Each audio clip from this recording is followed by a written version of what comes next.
ফাঁকা ফাঁকা রেখে বসে আছেন, এটা কোনো শিক্ষিত মানুষের পরিচয়?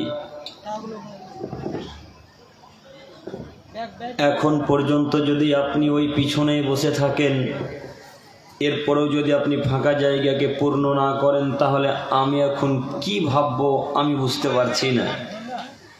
শিক্ষিত তো তারাই যারা সামনের কাতারকে আগে পরিপূর্ণ করে বসে। ভালো মানুষ তো তারাই যারা সামনের কাতারকে পূর্ণ করে আলোচক সাহেব, খতিব সাহেব কি আলোচনা করতে যাচ্ছেন একেবারে এক খেয়ালে তার দিকে চেয়ে থাকবেন, তারাই তো হলো শিক্ষিত। ঠিক যেমন মুহাম্মদ সাল্লাল্লাহু আলাইহি ওয়াসাল্লাম যখন আলোচনা করতেন, তখন সাহাবায়ে কেরামগণ একেবারে এক খেয়ালে চুপচাপ বসে থাকতেন, তার প্রত্যেকটা কথাকে অক্ষরে অক্ষরে মান্যতা দেওয়ার চেষ্টা করতেন। তারা হলো শিক্ষিত মানুষ। আপনারা যদি এখন নিজেকে অশিক্ষিত দাবি করেন, তাহলে আমি আর দ্বিতীয়বার বলতে রাজি নই যে ফাঁকা জায়গা পূর্ণ করুন। এখনও আপনাদের কাছে আমার আহ্বান, অনুরোধ এতটুকু যে রাস্তাঘাটে ঘোরাঘুরি বন্ধ করে, বাগানে গাছের গোড়ায় গল্প না করে আপনি আমাদের স্টেজের সামনে আসুন।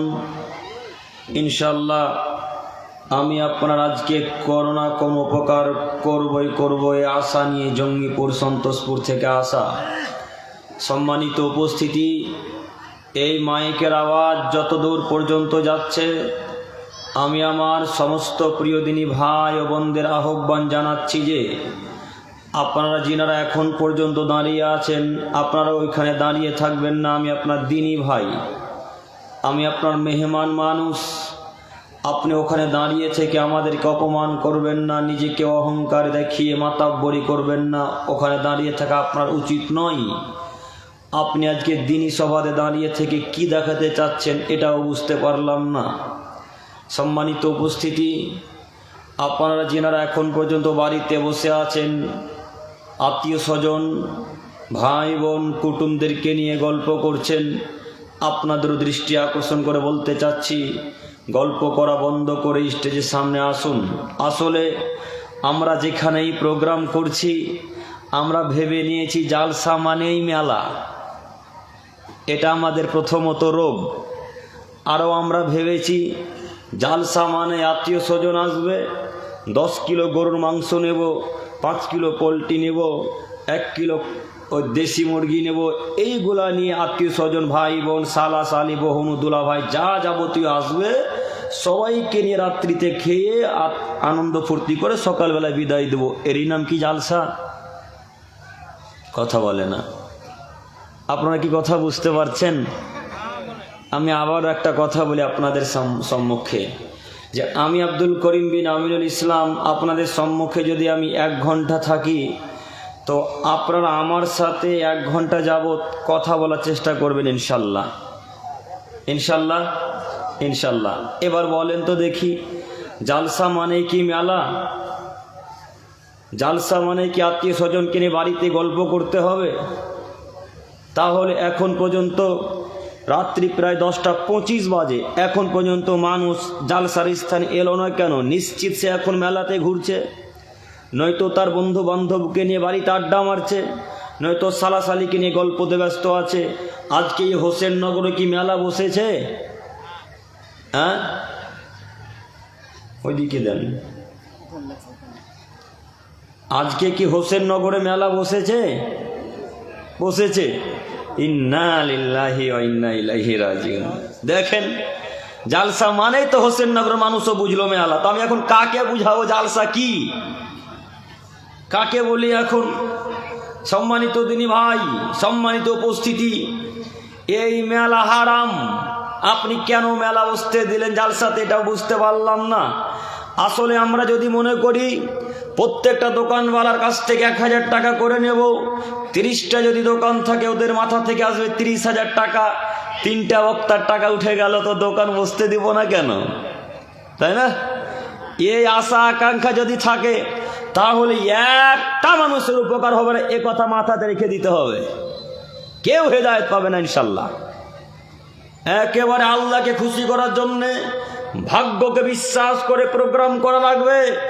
আল্লাহ নবী বলেন কাতাবাল্লাহু মাকাদিরাল খালায়েক ক্বাবলা আন ইয়াখলুকাস সামাওয়াতি মিন 50 আলফা সানা। পৃথিবীর মানুষ তোমরা মনে রাখো, আল্লাহ সুবহানাহু ওয়া তাআলা যেদিন পৃথিবী সৃষ্টি করেনি তার 50,000 বছর পূর্বে প্রত্যেকটা মানুষের জিনের ভাগ্য লিখেছেন। আল্লাহ সুবহানাহু ওয়া তাআলা যেদিন পৃথিবী সৃষ্টি করেনি তার 50,000 বছর পূর্বে মানুষের ভাগ্য লিপিবদ্ধ করা হয়েছে। সেই দিন যদি আল্লাহ ভাগ্যে লিখে যে হোসেননগরে মেলা না বসলে জালসাতে টাকা কালেকশন হবে, তো কোনো মায়ের বেটা আটকাতে পারবে? জি, কোনো মায়ের বেটা বাধা দিতে পারবে? কেউ পারবে না। আর সেদিন যদি আল্লাহ তাকদীরের লেখা কেটে দেয়, সেদিন যদি আল্লাহ এ লিপিবদ্ধ করে দেয় যে হোসেননগরের মানুষ লাখো দোকান দেখ না কেন, হাজার হাজার দোকান বসাক না কেন, ওদের উপার্জন হবে না, ওদের জালসাতে উন্নতি হবে না, ওদের টাকা কালেকশন হবে না, কোনো মায়ের বেটা কালেকশন করতে পারবে? কেউ পারবে না। তো দোকান বসতে দিলেন কেন? তাকদীরকে বিশ্বাস করেন না? ভাগ্যকে মান্যতা দেন না? কেন আপনি তাকদীর অস্বীকার করলেন?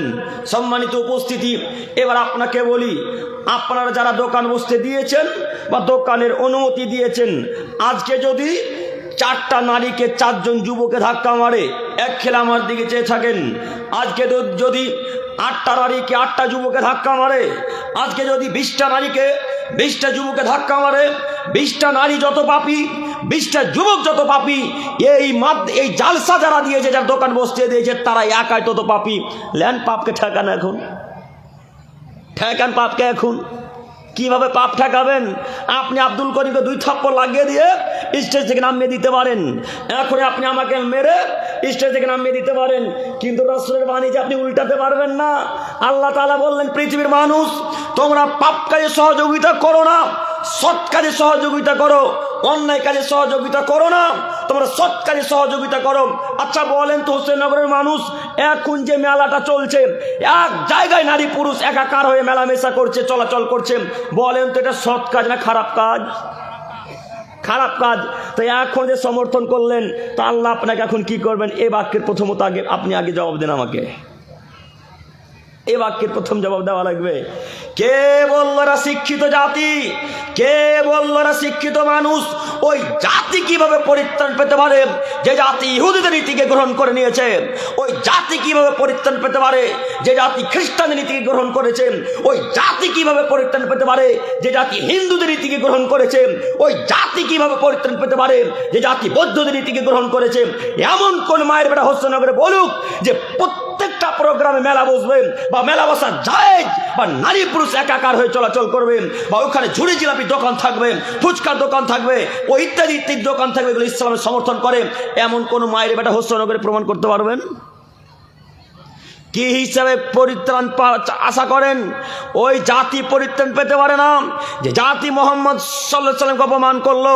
আল্লাহ নবী বললেন, পৃথিবীর মানুষ মনে রেখো, মান তাসাব্বা বিকওমিন ফাহুয়া মিনহুম, তোমাদের মধ্যে যদি কোনো মানুষ, কোনো জাতি যদি ইহুদি, খ্রিস্টান, বৌদ্ধ, নাসারা, হিন্দু, সাঁওতাল, ডোম, চামার, মুসলিম বাদ দিয়ে পৃথিবীতে যে কোনো জাতির যদি অনুকরণ করে চলে, তাহলে তারা তাদের সাথে মাঠ করবে, তাহলে তারা তাদের সাথে ওই জায়গাতে থাকবে।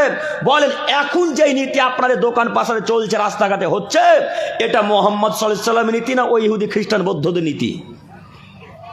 কথা বলে না, কথা কি বুঝতে পারেন না? কার নীতি গো? কথা বলতে ভয় লাগছে নাকি? চেয়ারে যে আমি আছি গো, মারলে হোসেননগরের মানুষ আমাকে মারবে, আপনাদেরকে নয়।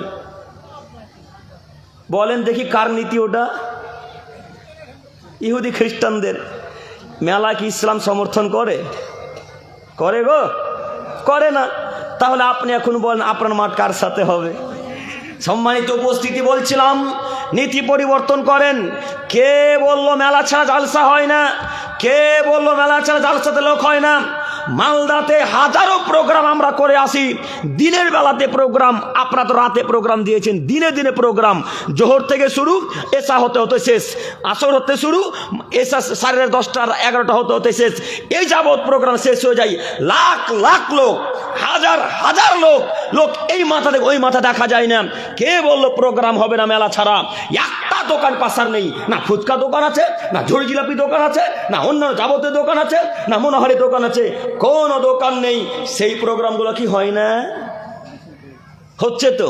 তো আপনারা এই নীতি অবলম্বন করলেন কেন? আমি বক্তব্যের বিষয় দিয়েছিলাম আমাদের জাহান্নামে যাওয়ার কারণ। আমি আপনাকে কোনটা কারণ দেখাবো?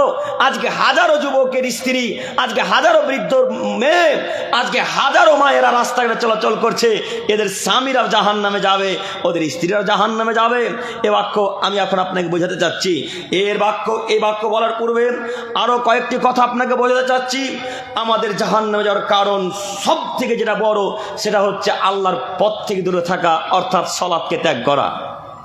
জাহান্নামে যাওয়ার কারণ যদি এখন বলতে শুরু করি তাহলে ঘন্টার পর ঘন্টা, ঘন্টার পর ঘন্টা, ঘন্টার পর ঘন্টা শেষ হয়ে যাবে, কিন্তু জাহান্নামে যাওয়ার কারণ শেষ হবে না। বর্তমান আমাদের এই এলাকাতে শুধু নয়, গোটা পৃথিবীতে আপনি নজর দিয়ে দেখেন, জাহান্নামে যাওয়ার বড় সব থেকে কারণ হচ্ছে যে মানুষ সালাত থেকে দূরে, মানুষ নামাজ থেকে দূরে। জাহান্নামে যাওয়ার আরো একটি বড় কারণ হচ্ছে মানুষ নেশাদার দ্রব্যের সাথে লিপ্ত। জাহান্নামে যাওয়ার আরো একটি বড় কারণ হচ্ছে মানুষ পর্নোগ্রাফিতে আসক্ত। জাহান্নামে যাওয়ার আরো একটি বড় কারণ হচ্ছে মানুষ অশ্লীল ভিডিও দেখাতে ব্যস্ত। জাহান্নামে যাওয়ার আরো একটি বড় কারণ হচ্ছে মানুষ ফকির মিসকিন পাড়া প্রতিবেশীর সাথে খারাপ আচরণ করে, এদের সাথে ভালো আচরণ করে না। একের পর এক আমরা আলোচনা শুরু করব। আমরা প্রথমত শুরু করতে যাচ্ছি সালাত। মহান আল্লাহ তাআলা বলেন, মা সালাকাকুম ফি সাকার। পৃথিবীর মানুষ, তোমরা মনে রেখো, জাহান্নামীদেরকে যখন জাহান্নামে টানতে টানতে ছেঁচড়াতে জাহান্নামের গেটের সম্মুখে নিয়ে আসা হবে, একটু কিছুক্ষণের জন্য মনে করেন এইটা জাহান্নামের গেট। এই জাহান্নামের গেটের সম্মুখে যখন জাহান্নামীদেরকে নিয়ে আসা হবে, তখন জাহান্নামীর মধ্য থেকে আওয়াজ দিয়ে বলবে, মা সালাকাকুম ফি সাকার। আরে ও জাহান্নামীরা, কেন তোমরা জাহান্নামে এসেছো? আরে ও জাহান্নামী দল, তোমরা কেন জাহান্নামে এসেছো? একটু বলো না কিসের জন্য জাহান্নামে এসেছো? তখন সমস্ত জাহান্নামবাসী এক বাক্যে উত্তরে বলবেন, কালু লাম নাকু মিনাল মুসাল্লিন। আরে শুনুন, আমরা নামাজ পড়তাম না, আমরা সালাত আদায় করতাম না, তাই আমরা জাহান্নামে এসেছি। বলেন তো জাহান্নামীদের উত্তর কেমন হবে? নামাজ পড়তাম না তাই। যারা নামাজ পড়ে না, যারা সালাত আদায় করেন, এরা জাহান্নামে যাবে, এ কথা আল্লাহ বললেন। বরং আল্লাহ তাআলা বলেন, ওলাম না কুনুতিমুল মিসকিন। ওদেরকে যখন জিজ্ঞাসা করা হবে, তখন তারা তার পরের বাক্যে উত্তরে বলবেন, আমরা ফকিরকে এবং মিসকিনকে খাদ্য খেতে দিতাম না। আজকের আলোচনার এই দুইটি কথা, এক সালাত, দুই ফকির মিসকিন। আমি এইখানে ফিরে আসলাম সালাতকে নিয়ে। আপনাকে দেখাতে চাচ্ছিলাম যারা সালাত আদায় করবে না তারা জাহান্নামে যাবে। সম্মানিত দিনী ভাই বোন, আপনাকে বলি, আপনি এলাকাতে দিন রাত দান খায়রাত করেন, দিন রাত আপনি দান খায়রাত করেন। এমনকি আপনি একটা মাস রমজান মাসে সিয়াম পালন করলেন, জাকাতুল ফিতরা আদায় করলেন, এমনি জাকাত আদায় করলেন যেটা আপনার উপর ফরজ হয়েছে, আপনি যাবতীয় অন্যান্য হাজারো ইবাদত করলেন, কিন্তু সালাত আদায় করেন না। আপনি ফকিরকেও টাকা দিলেন, মিসকিনকেও খাদ্য খেতে দিলেন, পিতামাতার সাথে ভালো আচরণ করলেন, পাড়া প্রতিবেশীর সাথে ভালো আচরণ করলেন। আল্লাহ নবীকে জিজ্ঞাসা করা হলো, আল্লাহ নবী, নেকি কি জিনিস, পাপ কি জিনিস? আল্লাহ নবী, নেকি কি জিনিস, পাপ কি জিনিস? তখন তিনি বললেন, নেকি হলো উত্তম আচরণ। নেকি কি? উত্তম আচরণ। এখানে আল্লাহ নবী বললেন না যে নেকি হলো সালাত, এখানে আল্লাহ নবী বললেন না নেকি হলো জাকাত, আল্লাহ নবী এখানে বললেন না নেকি হলো সিয়াম, এখানে আল্লাহ নবী বললেন না নেকি হলো দান খায়রাত। এখানে আল্লাহ নবী সব বাক্যকে ডান দিকে ফেলে দিয়ে বললেন, নেকি হলো উত্তম আচরণ, পাড়া প্রতিবেশীর সাথে উত্তম আচরণ করা, মা বাবার সাথে ভালো আচরণ করা, স্ত্রীর সাথে, পাড়া প্রতিবেশীর সাথে, ছেলে মেয়ের সাথে, ভাই বোনের সাথে উত্তম আচরণ করা, কিয়ামতের মাঠে সব থেকে বেশি এই আমলটি ভারী হবে, এ কথা আল্লাহ নবী বলেন। যাই হোক, এইখানে ফিরে আসার পূর্বে আমি আপনাকে দেখাতে চাচ্ছিলাম, পৃথিবীর সব থেকে দামি ইবাদত, সব থেকে ভারী ইবাদতের নাম হলো উত্তম আচরণ। পৃথিবীর সব থেকে ভারী ইবাদতের নাম হলো উত্তম আচরণ। এই উত্তম আচরণ যত ভারী, সালাত তত ভারী নয়। উত্তম আচরণের নেকি যত ভারী, সিয়ামের নেকি তত ভারী নয়। উত্তম আচরণের নেকি যত ভারী, হজের নেকি, জাকাতের নেকি তত ভারী নয়। এর পরেও এত ভারী নেকি, তারপরেও যদি সালাত কিয়ামতের মাঠে আল্লাহ তাআলা গ্রহণযোগ্য না করে, তাহলে উত্তম আচরণ নেকিকে আল্লাহ তাআলা কি করবেন? কেটে দিবেন। আল্লাহ তাআলা উত্তম আচরণ নেকিটাকে রাখবেন না। তাহলে এখন বলেন, যার সালাত নেই তার ভালো আচরণে নেকি নেই, যার সালাত নেই তার দান খায়রাতের নেকি নেই। এবার আব্দুল করিম সাহেব কেমন কথা বললেন, 1 মাস যাবত সিয়াম পালন করলাম, নেকি পাবো না মানে? আল্লাহর সাথে যুদ্ধ করে ঝগড়া করে নেকি নিয়ে জান্নাতুল ফেরদাউসে যাব। জি, ঝগড়া করিয়েন, আমার তেমন কিছু বলার নেই। তবে রাসূলের পক্ষ থেকে একটা হাদিস বলে আপনাকে আমি সামনের দিকে এগিয়ে যেতে চাইছি। আবু হুরায়রা রাদিয়াল্লাহু তাআলা আনহু বলেন, রাসূল সাল্লাল্লাহু আলাইহি সাল্লাম বললেন, ইন্না আওয়ালা মা ইউহাসাবু বিহিল আবদু বিসসালাতি ইয়াওমাল কিয়ামা। হে আদমের ছেলে মেয়ে, তোমরা যারা ঈমান এনেছো, তোমাদেরকে বলছি শোনো, কিয়ামতের মাঠে আল্লাহ সুবহানাহু ওয়া তাআলা সর্বপ্রথম হিসাব নিকাশ করবেন সালাতের। হে পৃথিবীর আদমের ছেলে মেয়ে, তোমাদেরকে বলছি তোমরা শোনো, কিয়ামতের মাঠে আল্লাহ সুবহানাহু ওয়া তাআলা সর্বপ্রথম হিসাব নিকাশ করবেন সালাতের। ফাইন সলাহাত কাদ আফলাহা, যদি কিয়ামতের মাঠে আল্লাহ তাআলা সালাতকে কবুল করে নেয়, তাহলে পৃথিবীর সব ইবাদত আল্লাহ তাআলা কবুল করে নেবেন। ওয়াইন ফাসাদাত ফাকাদ খাবা খাসিরা, আর যদি আল্লাহ তাআলা সালাত নেকিকে কিয়ামতের মাঠে এইভাবে ক্রস চিহ্ন মেরে দেয়, লাল কালি দিয়ে কেটে দেয়, তাহলে যত সালাত, যত দামি দামি ইবাদত ছিল, হজ যাকাত, যাবতীয় ইবাদত আল্লাহ তাআলা কোনো আর কবুল করবেন না। এবার আপনাকে বলি, একটা মাস যাবত সিয়াম পালন করলেন, ঈদের রাত্রি থেকে আর সালাত আদায় করেন না, বা ঈদের পরের দিন থেকে সালাত ত্যাগ করেছেন। হোসেননগরে এরকম মানুষ নেই মনে হয়, সব ফেরেশতা গো। হ্যাঁ, আছে না? ঈদের আগে রাত্রে দিন, শুক্রবারের দিন সন্ধ্যা পার হয়ে শনিবার হয়ে গেল, যে দিন ঈদের দিন, সেই দিন এশার সময়তে কাতার লোক হয়েছিল। ফজরের সময় 3টা লোক, জোহরের সময় 7টা লোক, আসরের সময় 20টা লোক, আর শুক্রবারের দিন আসরের সময় ছিল 4 কাতার লোক। বলেন, তারা কি এখন সবাই কাফের হয়ে গেল? তারা কই মসজিদে, কই মুসল্লিরা? যারা এইভাবে সালাত আদায় করে, বিশেষ করে যারা সিয়াম পালন করেছে আর আজ পর্যন্ত সালাত আদায় করেনি, এদের সিয়ামে নাকি আল্লাহ তাআলা গ্রহণযোগ্য করবেন না। এদেরকে আল্লাহ তাআলা কিয়ামতের মাঠে সিয়ামে নাকি দিবেন না। ও যুবক ভাই, আপনাদের দৃষ্টি আকর্ষণ করে বলতে চাচ্ছি, একটা মাস কষ্ট করে সিয়াম পালন করলেন, স্ত্রীর কাছেও যাননি, আপনি আজে বাজে কথাও বললেন না, সারাদিন পানি পান করলেন না, সারাদিন না খেয়ে থাকলেন, সারাদিন স্ত্রীর কাছে যাওয়া থেকে বিরত থাকলেন, এত ইচ্ছা করলো স্ত্রীর কাছে যাওয়ার, এরপরে স্ত্রীর কাছে গেলেন না, একটাই কারণে, স্ত্রীর কাছে গেলেই সিয়াম ভঙ্গ হয়ে যাবে, স্ত্রীর কাছে গেলেই সিয়াম ভেঙে যাবে, তাই স্ত্রীর কাছে গেলেন না। কিসের উদ্দেশ্যে? আল্লাহর ভয়ে জান্নাত যাবেন তার উদ্দেশ্যে, না অন্য কোনো উদ্দেশ্য ছিল? এটাই তো আশা নাকি? এটাই তো আশা। তো ঈদের দিন থেকে যে সালাতকে ত্যাগ করেন, এখন যে নেকি আল্লাহ দিবেন না গো, এখন কি করবেন? এখন কি হবে? তো আজকে থেকে কি সালাত আদায় করতে পারবো ইনশাল্লাহ? আর ত্যাগ হবে না, আর ত্যাগ হবে না। আজকে তো এসার সময় মানে জামাত পার হয়ে গেছে, আজকে খুদ জালসা শুনে যাওয়ার পরে ঘুমানোর পূর্বে এসার সালাত আদায় করে ঘুমাবো ইনশাল্লাহ, আর তওবা করবো আল্লাহর কাছে। পারবেন না তওবা করতে ইনশাল্লাহ? পারবেন না চাচা? আপনাদেরকে বলছি, পারবো তো ইনশাল্লাহ? ইনশাল্লাহ বলেন ইনশাল্লাহ। আল্লাহ তুমি যুবক এবং বৃদ্ধদেরকে কবুল করো, সকলে বলি আমিন। সম্মানিত উপস্থিতি, আমি দেখাচ্ছিলাম জাহান্নামে যাওয়ার কারণ, আবারও দেখাই। আল্লাহ তাআলা বললেন, অলাম না কুনুতিমুল মিসকিন, যারা ফকির মিসকিনকে খাদ্য খেতে দেয় না, এরাও জাহান্নামে যাবে। একটু আপনাদের এলাকার হাজারো মানুষ, বড় বড় ধনী ব্যক্তি আছে, আপনাদের এলাকার হাজারো মানুষ অনেক টাকার মালিক, আপনাদের এলাকার হাজারো মানুষ লক্ষ কোটি টাকার মালিক, এরপরেও যখন দুপুরবেলায় ভিক্ষুক তার বাড়িতে ভিক্ষা চাইতে যায়, তখন তাকে ঘাড় ধাক্কা দিয়ে বাড়ি থেকে বের করিয়ে দেওয়া হয়। তখন তাকে ঘাড় ধাক্কা দিয়ে এই ভগবান গলা বাড়িয়ানগর থেকে, না কি নগর এটা, হোসেননগর, তখন তাকে হোসেননগর থেকে তাড়িয়ে দেওয়া হয়। এরকম নগর, এরকম মানুষ হোসেননগরে নাই?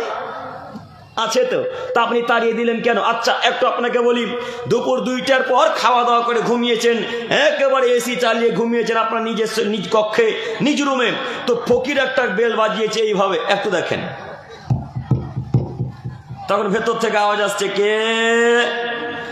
তখন যিনি আওয়াজ দিলেন তিনি বলছেন, আমি ভিক্ষুক, আমি ভিক্ষা করতে এসেছি। তখন আপনি এসি রুম থেকে বেরিয়ে এসে বলছেন, ও বেটা দাঁত ভেঙে দেবো একেবারে, এখন ভিক্ষা চাওয়ার সময়, যাও বেরিয়ে যাও বাড়ি থেকে, এখন দুপুর 2টা বাজে, কে তোমাকে পাঠালো আমাদের বাড়িতে? এ বলে ঘাড় ধাক্কা দিয়ে বের করে দিলেন। বলেন এখন আপনি মানুষ? হ্যাঁ, ফকিরটাকে এইভাবে তাড়িয়ে দিলেন, এখন আপনি মানুষ, এখন আপনি মুমিন, এখন আপনি ভালো ব্যক্তি? ছি, লজ্জা হয় না? একটু খারাপ হয় না? আরে আপনার বাথরুম দেখলাম মার্বেল টালি বসানো, আপনার বাড়িতে দেখলাম ইটালিয়ান টালি বসানো, আপনার বাড়িতে দেখলাম ইটালিয়ান টালি বসা আছে। আপনি বাড়িতে বাথরুমে ইটালিয়ান টালি বসাতে পারেন, জাগুয়ার কোম্পানির টালি বসাতে পারেন, আর আপনার বাড়িতে ভিক্ষুক ফিরে যাবে কেন? আপনি কি কাপুরুষ? আপনি কি ইহুদির বাচ্চা? আপনি কি নাসারার বাচ্চা? আপনি কি খ্রিস্টান? আপনি জানেন না ইহুদি খ্রিস্টানদের একটা বৈশিষ্ট্য আছে, মানুষের মাল অন্যায় ভক্ষণ করতে চাই। ইহুদি খ্রিস্টানদের বৈশিষ্ট্য আছে, তারা ফকির মিসকিনকে লাথি মেরে তাড়িয়ে দেয়। ইহুদি খ্রিস্টানদের বৈশিষ্ট্য আছে, তারা মানুষকে সম্মান করে না, তারা মানুষকে মূল্যায়ন করে না। আপনিও কি ইহুদি?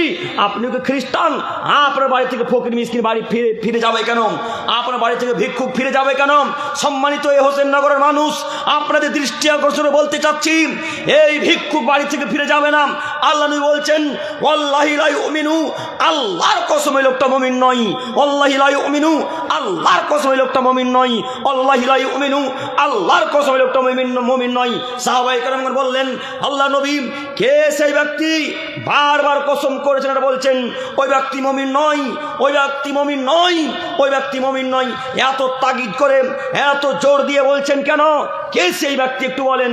তখন তিনি বললেন, যার হাতের দ্বারাতে মুখের দ্বারাতে পাড়া প্রতিবেশী নিরাপদে থাকে না, সে ব্যক্তি মুমিন নয়। বলেন তো দেখি, ফকিরটাকে ঘাড় ধাক্কা দিয়ে বের করে দিলেন, তখন আপনি মুমিন? পাশে বাড়ির লোকটার বাড়ি ওই চুলহা বুঝেন না, আখা, দুটোই বলেন না, ওই আখাতে আগুন জ্বলে না, খাদ্যে হাঁড়িতে ভাত উঠে না, চাল উঠে না, তখনও আপনি মুমিন? আশ্চর্য, মানুষকে বোঝাতে পারলাম না ফকিরদের সাথে ভালো আচরণ করতে হবে, যে কোনো মূল্যে ফকিরদের সাথে ভালো আচরণ করতে হবে। আজকের পর থেকে যে কোনো মূল্যে ফকিরকে আগে ভিক্ষা দেবো, তারপর অন্য কোনো কাজ, ইনশাল্লাহ ইনশাল্লাহ। আমি কি আপনাদেরকে কথা বুঝাতে পারছি? কথা কি বুঝতে পারছেন? যদি বুঝতে না পারেন আপনি আবারও আমাকে বলেন, আমি আবারও বলবো, তারপর আবার বলেন, আবারও বলবো। 3 বার 4 বার 5 বার 6 বার যতবার বলবেন আমি ততবার বলবো। আমি আপনাকে বলতে এসেছি, আমি চাই যে আপনি আমার কাছ থেকে কিছু শিখুন, আমি আপনার কাছ থেকে কিছু পাই। আজকে যদি কোনো মানুষ ভিক্ষুককে ভিক্ষা দেয়, আজকের পর থেকে যতদিন ওই লোকটা ভিক্ষুককে ভিক্ষা দিব, ওর কাছ থেকে আমিও কিছু নাকি পাবো, এই আশাতে বলা আপনাকে। তো আমি বক্তব্য দিয়ে চলে যাব, তখন কালকে সকালবেলা হোসেননগরের চায়ের দোকানে বলবে না, করিম বেটা কি যে বললো কিছুই বুঝলাম না। তো এখন আমি দায়ী না আপনারা দায়ী? কিছু বুঝতে হলে এক খেলে আমার দিকে চেয়ে থাকতে হবে, কেউ কারো ঘাড়ে হাত দিয়ে থাকবেন, এটা আমার অনুরোধ। আপনাকে আমি আবার অনুরোধ জানাচ্ছি। সম্মানিত উপস্থিতি, বলছিলাম ফকির মিসকিনকে ভালোবাসুন, ফকির মিসকিনদের সাথে ভালো ব্যবহার করেন। সাথে সাথে আরও একটি উপদেশ আমার পক্ষ থেকে এতটুকু, যে ফকির মিসকিন যদি বাড়িতে আসে, তাহলে আপনি ভিক্ষা দিতে পাঠাবেন বাড়ির বাচ্চার ছেলে মেয়ের হাত দিয়ে। ভিক্ষা দিতে পাঠাবেন বাচ্চার ছেলে মেয়ের হাত দিয়ে। আব্দুল করিম সাহেব, কেন কেন কেন বাচ্চার ছেলে মেয়ের হাতে কেন ভিক্ষা দিয়ে পাঠাবো? যদি বাচ্চার ছেলে মেয়ের হাতে ভিক্ষা দিতে পাঠান, তাহলে এরা যত বড় হবে এরা আদর্শ শিখবে, এরা যত বড় হবে এরা ব্যবহার শিখবে। আরে না, আব্বু আম্মু তো বলে বাড়িতে ভিক্ষুক এলে ভিক্ষা দেওয়া লাগবে, বাড়িতে ফকির এলে ভিক্ষা দিতে হবে। এরা যত বড় হবে এরা আদর্শ শিখবে। নইলে আপনার ছেলেটা ওই ছেলের মতো হবে, যে ছেলেটা ভগবান গোলা স্টেশনে দাঁড়িয়েছিল, আর একটা পাইখেরাদের ছেলে, পাইখেরা বুঝলেন কি, যাদের চুলগুলো উস্কো খুস্কো হয়ে থাকে, ভাটাতে কাজ করে, পাইখেরাদের ছেলে চোখে মুখে ধুলাবালি লেগে আছে, আর আপনার ছেলেটা সাদা ধবধবে একটা পোশাক পরে আছে। ওই পাইখেরাদের ছেলেটা তার দুই হাতকে গড়মড়িয়ে জোর করে ধরে বলেছে, ভাইয়া 5 টাকা দেন না, ভাইয়া 5 টাকা দেন, ভাইয়া 5 টাকা দেন। তখন আপনার ছেলেটা লাথি মেরে তার গিয়ে দিয়ে বলে, যাও এখান থেকে, বেরিয়ে যাও, আমার সাদা জামাটাকে নোংরা করে দিলে। এইভাবে তাড়িয়ে দিল আপনার ছেলেটা। এই ছেলেটা তাড়াতে পারতো না যদি আপনি ওই ছেলেটাকে এই আদর্শ শিক্ষা দিতেন। আপনার নীতিই তো খারাপ, আপনার নীতিই তো খারাপ। আপনি তো ভিক্ষা দেন না, তা আপনার ছেলে মেয়ে কেমনে ভিক্ষা দিবে? কিভাবে ভিক্ষা দিবে? ওই যে এই চাচাকে আজকে তার বেটা দেখে না, এই চাচাকে তার আজকে 2 ছেলে 3 ছেলে লাথি মেরে বাড়ি থেকে তাড়িয়ে দিয়ে তার বেটির বাড়ি পাঠিয়ে দিয়েছে, মেয়ের বাড়ি হাঁকিয়ে দিয়েছে। তো হাঁকালো কেন, পাঠালো কেন? ইনি ওজোর বাপকে তাড়িয়েছিল, তাই তো বেটা দেখেছে দাদুকে তাড়ানো, তাই বেটা বলছে দাদুকে সেদিন তাড়ালে তুমি, আজকে আমি তোমাকে তাড়াবো। এটা তার নীতি। বলে আদর্শ কোথায় থাকলো? বলে আদর্শ কোথায় থাকলো? এরাই নাকি আবার শিক্ষিত মানুষ, আবার এরাই নাকি নেতৃত্ব দিবে সমাজে। আশ্চর্য মানুষ, বুঝতে পারলাম না নেতৃত্ব কে দিবে? যার বাপকে কেউ সম্মান করতে পারে না, যে তার বাপকে গালি দেয়, যে আম্মুকে গালি দেয়, যে ফকির মিসকিনকে লাথি মেরে তাড়িয়ে দেয়, তারাই নাকি ভগবানগুলার প্রধান, তারাই নাকি ভগবানগুলার ওই ক্যাশিয়ার, তারাই নাকি এলাকার সর্দার, তারাই নাকি এলাকার চেয়ারম্যান। আর আশ্চর্য মানুষ, মানুষও বুঝলো না যে কাকে চেয়ারম্যান বানাতে হবে, মানুষও বুঝলো না কাকে সভাপতি বানাতে হবে, মানুষও বুঝলো না কাকে ক্যাশিয়ার করতে হবে, মানুষও বুঝলো না কাকে সর্দার বানাতে হবে। মানুষ মনে করলো, হোসেননগর ছক্কনগর এলাকার মানুষ বুঝলো যে যার টাকা বেশি তিনি হলো ক্যাশিয়ার, তিনি সভাপতি, তিনি সর্দার, তিনি চেয়ারম্যান, তিনি এমপি, তাকেই সর্দার বানাতে হবে। এটা মানুষের আকীদা। তাই তো আপনাদের এলাকার যত মানুষ সর্দার ক্যাশিয়ার দায়িত্ব নিয়েছে, বছর শেষে যখন হিসাব হয় মসজিদে মাদ্রাসা, তখন 50,000 টাকা কম। কথা মিলে না মনে হয়? হোসেননগর মাদ্রাসার যখন হিসাব নিকাশ শুরু হলো বছর শেষে, তখন 30,000 টাকা কম। মাহাদুর সালাফির মাদ্রাসার যখন হিসাব নিকাশ শুরু হলো, তখন 40,000 টাকা কম। এই 40,000 টাকা ইসরায়েলের বাচ্চারা চুরি করতে এসেছিল লালগোলাতে, ভগবানগোলাতে, না এরাই খেলো। কই ওর ব্যাংকের টাকা তো 1 টাকা হারালো না, ওর ব্যাংকের টাকা 1 টাকাও তো চুরি হলো না। মসজিদের টাকা হারায় কি করে, মাদ্রাসার টাকা হারায় কি করে?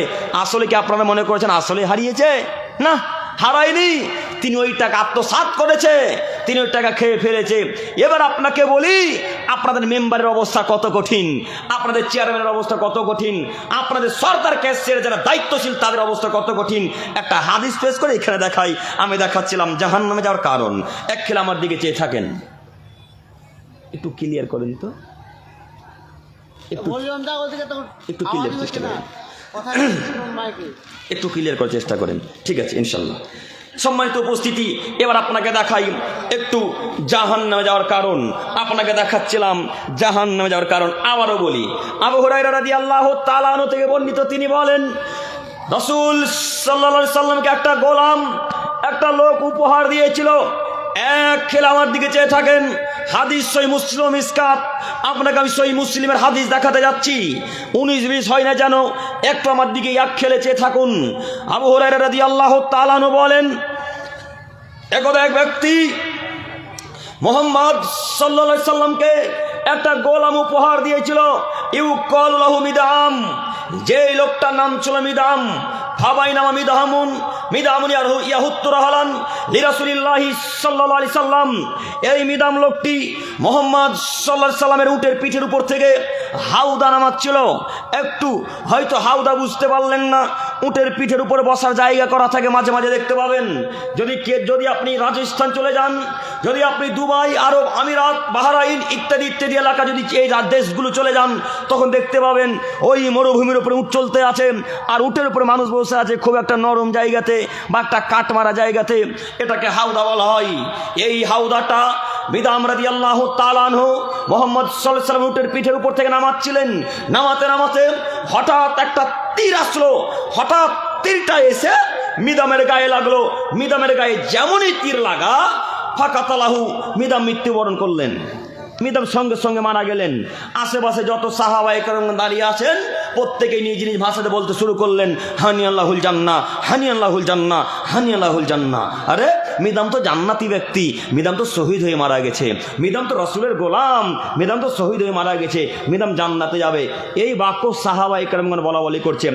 আল্লাহ নবীর কানে বাক্য যাওয়া মাত্রই আল্লাহ নবী ঘর থেকে বেরিয়ে এসে বললেন, কাল্লা, কখনো নহে, আল্লাহ ওয়াল্লাযী নাফসি বিয়াদিহি, সেই সত্তার কসম, সেই আল্লাহর কসম করে বলি, মিদাম জান্নাতে যাবে না, মিদাম জান্নাতে যাবে না, মিদাম জান্নাতে যাবে না। কেন? মিদাম খাইবারের যুদ্ধের মাল বন্টন হওয়ার পূর্বে একটা চাদর চুরি করেছিল। মিদাম কি চুরি করেছিল? কথা বলে না। কি চুরি করেছিল? চাদর। খাইবারের যুদ্ধের মাল ভাগ হয়নি, বন্টন হয়নি, তার আগে তিনি একটা চাদর বাড়ি নিয়ে চলে গেছিলেন। তাই আল্লাহ নবী বললেন, শোনো, এই চাদরটা মিদামকে ধরার জন্য একেবারে খেপে গেছে জাহান্নামের আগুনে পুড়ে। যেমনই মিদামকে কবর রাখা হবে, চাদরটা জ্বলিয়ে পুড়িয়ে তাকে ছারখার একাকার করে দিবে। এই বাক্য আল্লাহ নবী বলছেন। এই বাক্য বলা মাত্রই উপস্থিত সাহাবায়ে কেরামগণ যে যা চুরি করেছিলেন সব রাসূলের কাছে নিয়ে এসে উপস্থিত। যে যা নিয়েছিলেন তাদের তো ঈমান, আল্লাহু আকবার, বিশাল ঈমান। আল্লাহ নবী বলছেন, লা তাসুব্বু আসহাবি, তোমরা আমার সাহাবীদেরকে গালি দিও না, তোমরা আমার সাহাবীর বদনাম করো না। কেন? তোমরা যদি উহুদ সম পরিমাণ স্বর্ণ দান করো আর আমার সাহাবায়ে কেরামগণ যদি এক মুদ মদ আল্লাহ রাস্তায় ব্যয় করে, তবু তোমরা আমার সাহাবায়ে কেরামগণের নখের বরাবর হতে পারবে না। সুবহানাল্লাহ। এর নাম সাহাবী। তো তাদের ঈমান আর আমাদের ঈমান আসমান জমিন পার্থক্য। তো উপস্থিত সাহাবায়ে কেরামগণ যে জানিয়েছিলেন রাসূলের কাছে নিয়ে এসে উপস্থিত। তো রাসূলের কাছে একটা লোক জুতার ফিতা ধরিয়ে দিচ্ছেন। জুতার ফিতা, জুতার ফিতা বুঝলেন না? জুতার ফিতা ধরিয়ে দিচ্ছেন। তা আল্লাহ নবী বললেন, শোনো, সিরাকুন মিনান নার ও সিরাকানে মিনান নার। কেউ যদি একটা জুতার ফিতা চুরি করে তবুও সে জাহান্নামে যাবে, কেউ যদি দুটো জুতার ফিতা চুরি করে তবুও সে জাহান্নামে যাবে। একটা জুতার ফিতার দাম কত গো? 10 টাকা, 20 টাকা, সর্বোচ্চ 40 টাকা বা 50 টাকা চাই না জুতাগুলা, না 50 টাকায় মেনে নিলাম কিছুক্ষণের জন্যে। তো একটা জুতার ফিতা চুরি করার কারণে যদি জাহান্নামে যেতে হয়, আপনার মেম্বার সাহেব বাড়ির 50,000 40,000 টাকা মেরে খাচ্ছে, এখন জান্নাতুল ফেরদাউস যাবে? হ্যাঁ, বাড়ির টাকা আসছে 1,60,000, বেটা দিচ্ছে 1,20,000। বাড়ির টাকা আসে 1,20,000, বেটা দেয় 70,000, 80,000, 90,000। এক এক জায়গায় এক এক চিত্র, এক এক জায়গায় এক এক নীতি। পৌরসভাতে আছে 3,70,000 বা 80, ওদেরকে দেয় 3,60,000 বা 50, 20,000 টাকা তাদের পকেটে। সব এলাকার অবস্থা এক। আমি তো এলাকায় নতুন, এদের এলাকার অবস্থা বলতে পারি না। আল্লাহ আল্লাম, এরাই ভালো জানে এবং আল্লাহ ভালো জানে। বলছিলাম যে 1 টাকা মেরে খেলে জাহান্নামে যাওয়া লাগে, তো 20,000 টাকা মেরে খেলে জাহান্নামে যেতে হবে। ইন্না রিজালান ইয়াতাখাওয়াদুনা ফি মালিল্লাহি বিগাইরিল হক ফালাহুমুন নারু ইয়াউমুল কিয়ামা। পৃথিবীর মানুষ, তোমরা মনে রেখো, যদি তোমাদের মধ্যে কোনো মানুষ অন্যায়ভাবে কোনো কিছু আত্মসাৎ করে ভক্ষণ করে, তাহলে তাকে আল্লাহ তাআলা কিয়ামতের মাঠে জাহান্নামে দিবে। ও মেম্বার সাহেব, ও মেম্বার সাহেব, আপনার দৃষ্টি আকর্ষণ করে বলতে চাচ্ছি, ও ডিলার সাহেব, আপনার দৃষ্টি আকর্ষণ করি একটু। মমতা খালা বললো যে 3 কিলো করে চাল দিতে হবে, এখন হোসেননগরে 3 কিলোর পরিবর্তে 2.5 কিলো চাল দেয়। বলেন ইনি কত ইমানদার মানুষ, বলেন ইনি কত ভালো মানুষ। সম্মানিত দিনী ভাই, আপনাকে দেখাচ্ছিলাম জাহান্নামে যাওয়ার কারণ। আমি বলতে বলতে এতদূর চলে এলাম। আমি সর্দার কেসের বাক্যে ছিলাম। আমি বলতে চাচ্ছিলাম, মসজিদ মাদ্রাসার টাকা যদি 1 টাকা হারাই, তাহলে অক্ষরে অক্ষরে কিয়ামতের মাঠে বুঝিয়ে দিতে হবে। এর নাম দায়িত্ব, এর নাম আমানত। বলে যাচ্ছে, আপনাদের সকলের দৃষ্টি আকর্ষণ করে বলতে চাচ্ছি, আজকের পর থেকে কোনোদিনও আমানতের খেয়ানত করব না, ইনশাল্লাহ, ইনশাল্লাহ, ইনশাল্লাহ। মসজিদের টাকা বছর শেষে কমে কি হিসাবে? মাদ্রাসার টাকা বছর শেষে কমে কি হিসাবে? আমরা কি ইহুদি হয়ে গেলাম যে টাকা চুরি করে খাবো?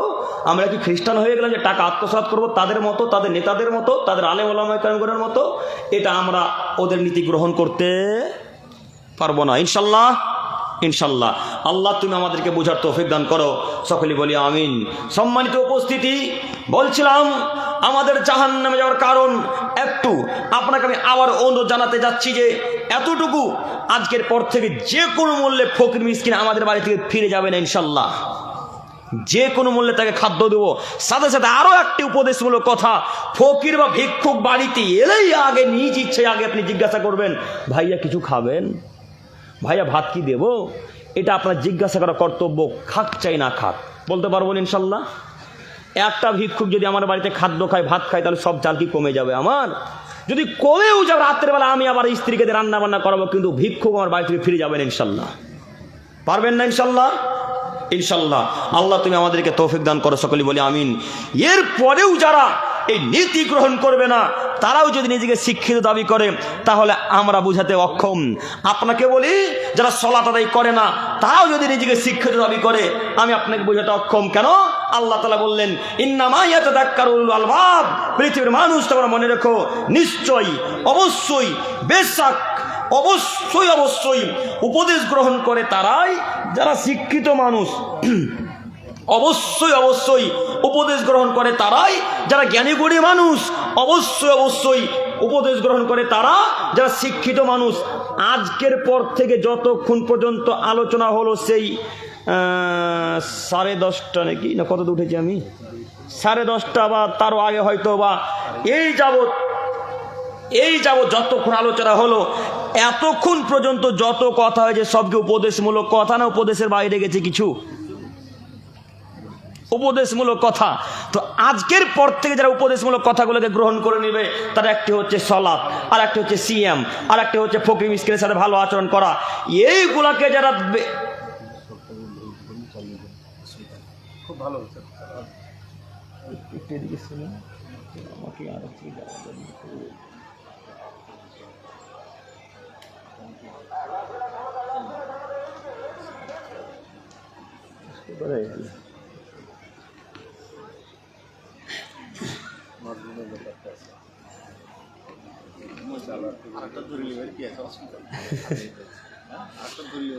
অসুবিধা নেই ইনশাল্লাহ ইনশাল্লাহ।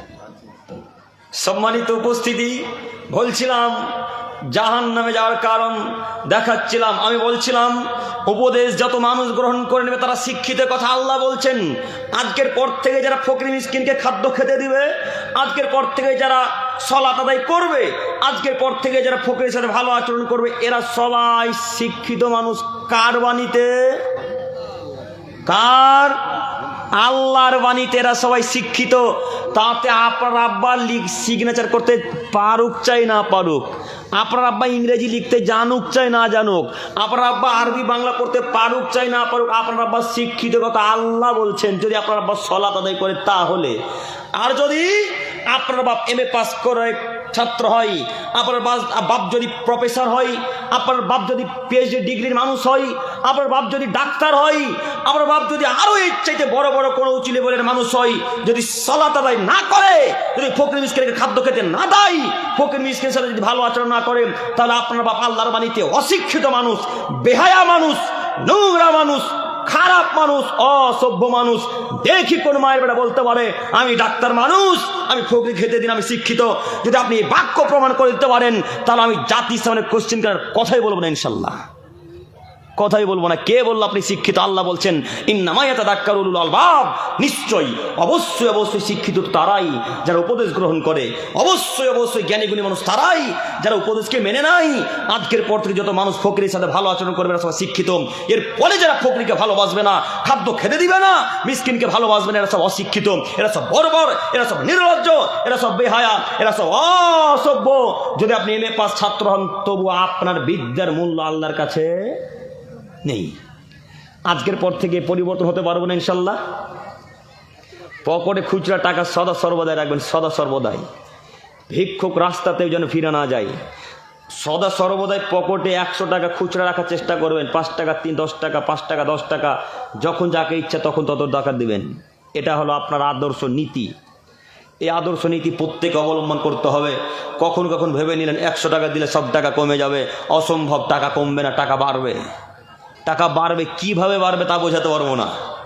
বাড়বে কথা ঠিক, আল্লাহ বলেছেন যখন বাড়বে তখন বাড়বে। তবে এখানে একটা আয়াত পেশ করি আমি।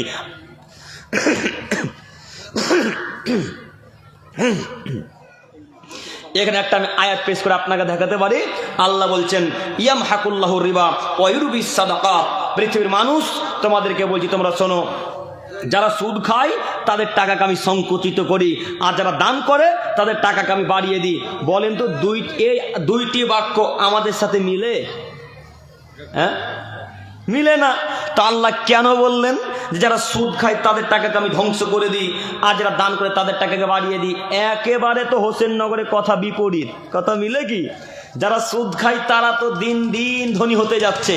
কদিন আগে চলছিল বাইকে, কদিন আগে চলছিল ওই স্প্লেন্ডার সুপার বাইকে, আজকে চলে বুলেটে, তার কদিন পরে চলছে 4 চাকায়, তার কদিন পরে চলছে ব্রেজাতে, তার কদিন পরে চলছে আপনার থারে, তার কদিন পরে চলবে ওই আরও ইত্যাদিতে দামি দামি গাড়ি, ওডিতে বা ইত্যাদি ইত্যাদি গাড়িতে। বলেন তো তার টাকা কমলো না বাড়লো? কমলো, সরি টাকা বাড়লো। তাহলে কই আল্লাহ যে বললেন যে যারা দান করে তাদের টাকাকে বাড়াই, আর যারা সুদ খায় তাদের টাকাকে কমাই, তো আল্লাহ কেমনে বললেন? আজকে পকেটে 20,000 টাকা নিয়ে এসেছিলেন, 20,000 টাকার মধ্যে 5,000 টাকা দান করলেন, আছে কত হাজার? 15,000। তো 15,000 টাকাটা কমলো না বাড়লো গো? কমলো। তো আল্লাহ কি হিসেবে বললেন যে টাকা আমি বাড়াবো? কিভাবে যে টাকা বাড়াবে তা বলতে পারবো না। আল্লাহ বলেছেন যখন বাড়বে তখন বাড়বেই বাড়বে, এ কথাই চূড়ান্ত। আমি তোর পীর সাহেব নয় যে বলে দিতে পারবো, হ্যাঁ? আমি তোর পীর নয় যে বাড়বে কিভাবে বলে দিতে পারবো। পীর হলে বলে দিতে পারতাম এইভাবে বাড়বে। আপনার পীর সাহেব গায়েবের কথা বলতে পারে, আপনার পীর সাহেব মদিনাতে কি ঘটছে এখানে নখে দেখে বলতে পারে, আপনার পীর সাহেব ওই ডোমকল ইসলামপুরে কি ঘটছে এখানে নখ দেখে বলতে পারে। এরা হলো পীর, এরা পারে। আমরা তো পীর নয় যে বলে দিতে পারবো আল্লাহ কিভাবে টাকা বাড়াবে। কথা বোঝাতে পারলাম না। আপনার বেরেলভি পীরেরা বলছে যে মোহাম্মদ সাল্লাল্লাহু আলাইহি সাল্লাম কবরে আছেন, তো তিনি তার হাতের তালুকে যেইভাবে দেখতে পাচ্ছেন স্বচক্ষে, ঠিক তেমনি আমাদেরকে তিনি পৃথিবীর মানুষকে ওইভাবে স্বচক্ষে দেখতে পাচ্ছেন। নাউজুবিল্লাহি মিন যালিক। জি শেখ, কথা কি মিলে? আপনাদের বেরেলিদের আকীদা এত খারাপ, এত খারাপ, আপনাদের নীতি এত খারাপ। আপনারা বলছেন যে মোহাম্মদ সাল্লাল্লাহু আলাইহি সাল্লাম প্রত্যেকটা আলোচনাতে, প্রত্যেকটা মিলাদের সভাতে আসেন এবং ক্ষণিকক্ষণের মধ্যে গোটা দুনিয়াকে ভ্রমণ করেন। নাউজুবিল্লাহি মিন যালিক। বলেন তো, যিনি ইহকাল ছেড়ে পরকালে পাড়ি দেয় তিনি পৃথিবীতে কোশ্চেনগুলো ফিরে আসতে পারেন? কথা বলে না, ফিরে আসতে পারেন না। তো আপনার মা বললো কেন যে রে বেটা তোর বাপ মারা গেল, রে বেটা তো তোর বাপ এখন 40 দিনে বিছানাতে আসবে, তাই তোর বাপের জন্য বিছানা পেরে রাখলাম। বলে না হোসেননগরের মানুষ? বলে না, মানে বলে না না? তার মানে এরা আহলে হাদিস, তার মানে এরা আহলে হাদিসের বাচ্চা। এরা বেদাতি নয়, এরা বেরেলভি নয়, এরা 3 নম্বর শ্রেণীর পচা হানাফি নয় যে বলবে মৃত মানুষ 40 দিন ফিরে আসে। আরে আশ্চর্য লাগলো, বালিশও দিয়ে রাখছে, বালিশ। ওইখানে নাকি ওর বাপ এসে ঘুমাবে। মানুষের বিদ্যা তো নেই কথা জানি, বুদ্ধিও কি নয়? মানুষের বিদ্যা তো নয় কথা জানি, বুদ্ধিও কিনা না? বিদ্যা বুদ্ধি সব ভগবানগুলোর বাজারে বিক্রি করে খেলেন। একটু তো বিদ্যা বুদ্ধি থাকা উচিত। যিনি ইহকাল ছেড়ে কবরে চলে গেলেন, পরকালে গেলেন, তিনি কিভাবে পৃথিবীতে ফিরে আসেন এটা তো মানুষ একটা অজ্ঞ পাগলাও বলবে না গো। তা আপনি কিভাবে বলেন? আপনার হুজুরও যে বলে, আপনার হুজুরে যে বলে, এই জন্য বলেছিলাম আপনাকে যে ওই 3 নম্বর শ্রেণী হুজুরের কথা শুনিয়েন না, উনি আপনাকে পথভ্রষ্ট করবে। আপনাকে মাঝে মাঝে বলে থাকি যে ওই বাংলাদেশের তাহিরির বক্তব্য শুনবেন না। চেনেন না তাহিরিকে? চেনেন না? তাহিরিকে জানেন? তাহিরি কত বড় মুশরিক জানেন? তাহিরি কত বড় মুশরিক জানেন? তিনি কত বড় পাপী মানুষ জানেন? তিনি বলছেন আল্লাহর ধন রাসূলকে দিয়া আল্লাহ হলেন গায়েব হইয়া। ইনি হলেন তাহেরি। কথা বলে না, এর নাম কি? ইনি হলেন তাহেরি। আরে ও বেটা আবার হ্যাপি বার্থডেও মানাই, নিজের হ্যাপি বার্থডে মানাই, বলে ইনি হলো তাহেরি। বলেন যিনি বলেন আল্লাহর ধন রাসূলকে দিয়া আল্লাহ হলেন গায়েব হইয়া, ইনি কি এখন পর্যন্ত কোনো মানুষকে সঠিক পথ দেখাতে পারবেন? তিনি তো নিজেই বিভ্রান্তি পথে, তিনি তো নিজেই পথভ্রষ্ট মানুষ, তিনি কীভাবে মানুষকে সৎ পথ দেখাবে? এই জন্য আপনাকে বলেছিলাম যে যেমন তেমন লোকের আলোচনা শুনবেন না, আপনি আলোচনায় মিলিয়ে দেখবেন যার যার আলোচনা রাসূল সাল্লাল্লাহু আলাইহি ওয়াসাল্লামের কথার সাথে মিলে, কোরআন হাদিসের সাথে মিলে, তাদের আলোচনা মানতে হবে।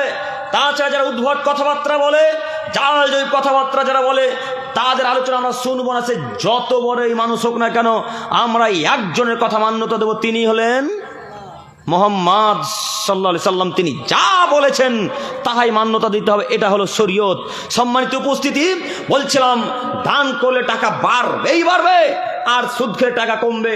এবার আপনাকে বলি, যা সুদ খাচ্ছেন আপনাদের দৃষ্টি আকর্ষণ করে একটা বাক্য বোঝাতে চাচ্ছি যে আপনি আজকে হয়তো আছেন কোটিপতি, কালকে আপনি ভিক্ষুক হয়ে যেতে পারেন। এটা হলো আমাদের ধারণা। আপনি ভিক্ষুক হয়ে যেতে পারেন। তার জ্বলন্ত প্রমাণ আমি আপনাকে কলকাতার একটা দিতে পারি। তিনি কলকাতার একজন মানুষ, হিন্দু ভাইরা, তিনি ওই স্টেট ব্যাংক থেকে লোন নিয়েছিলেন 5 লক্ষ টাকা।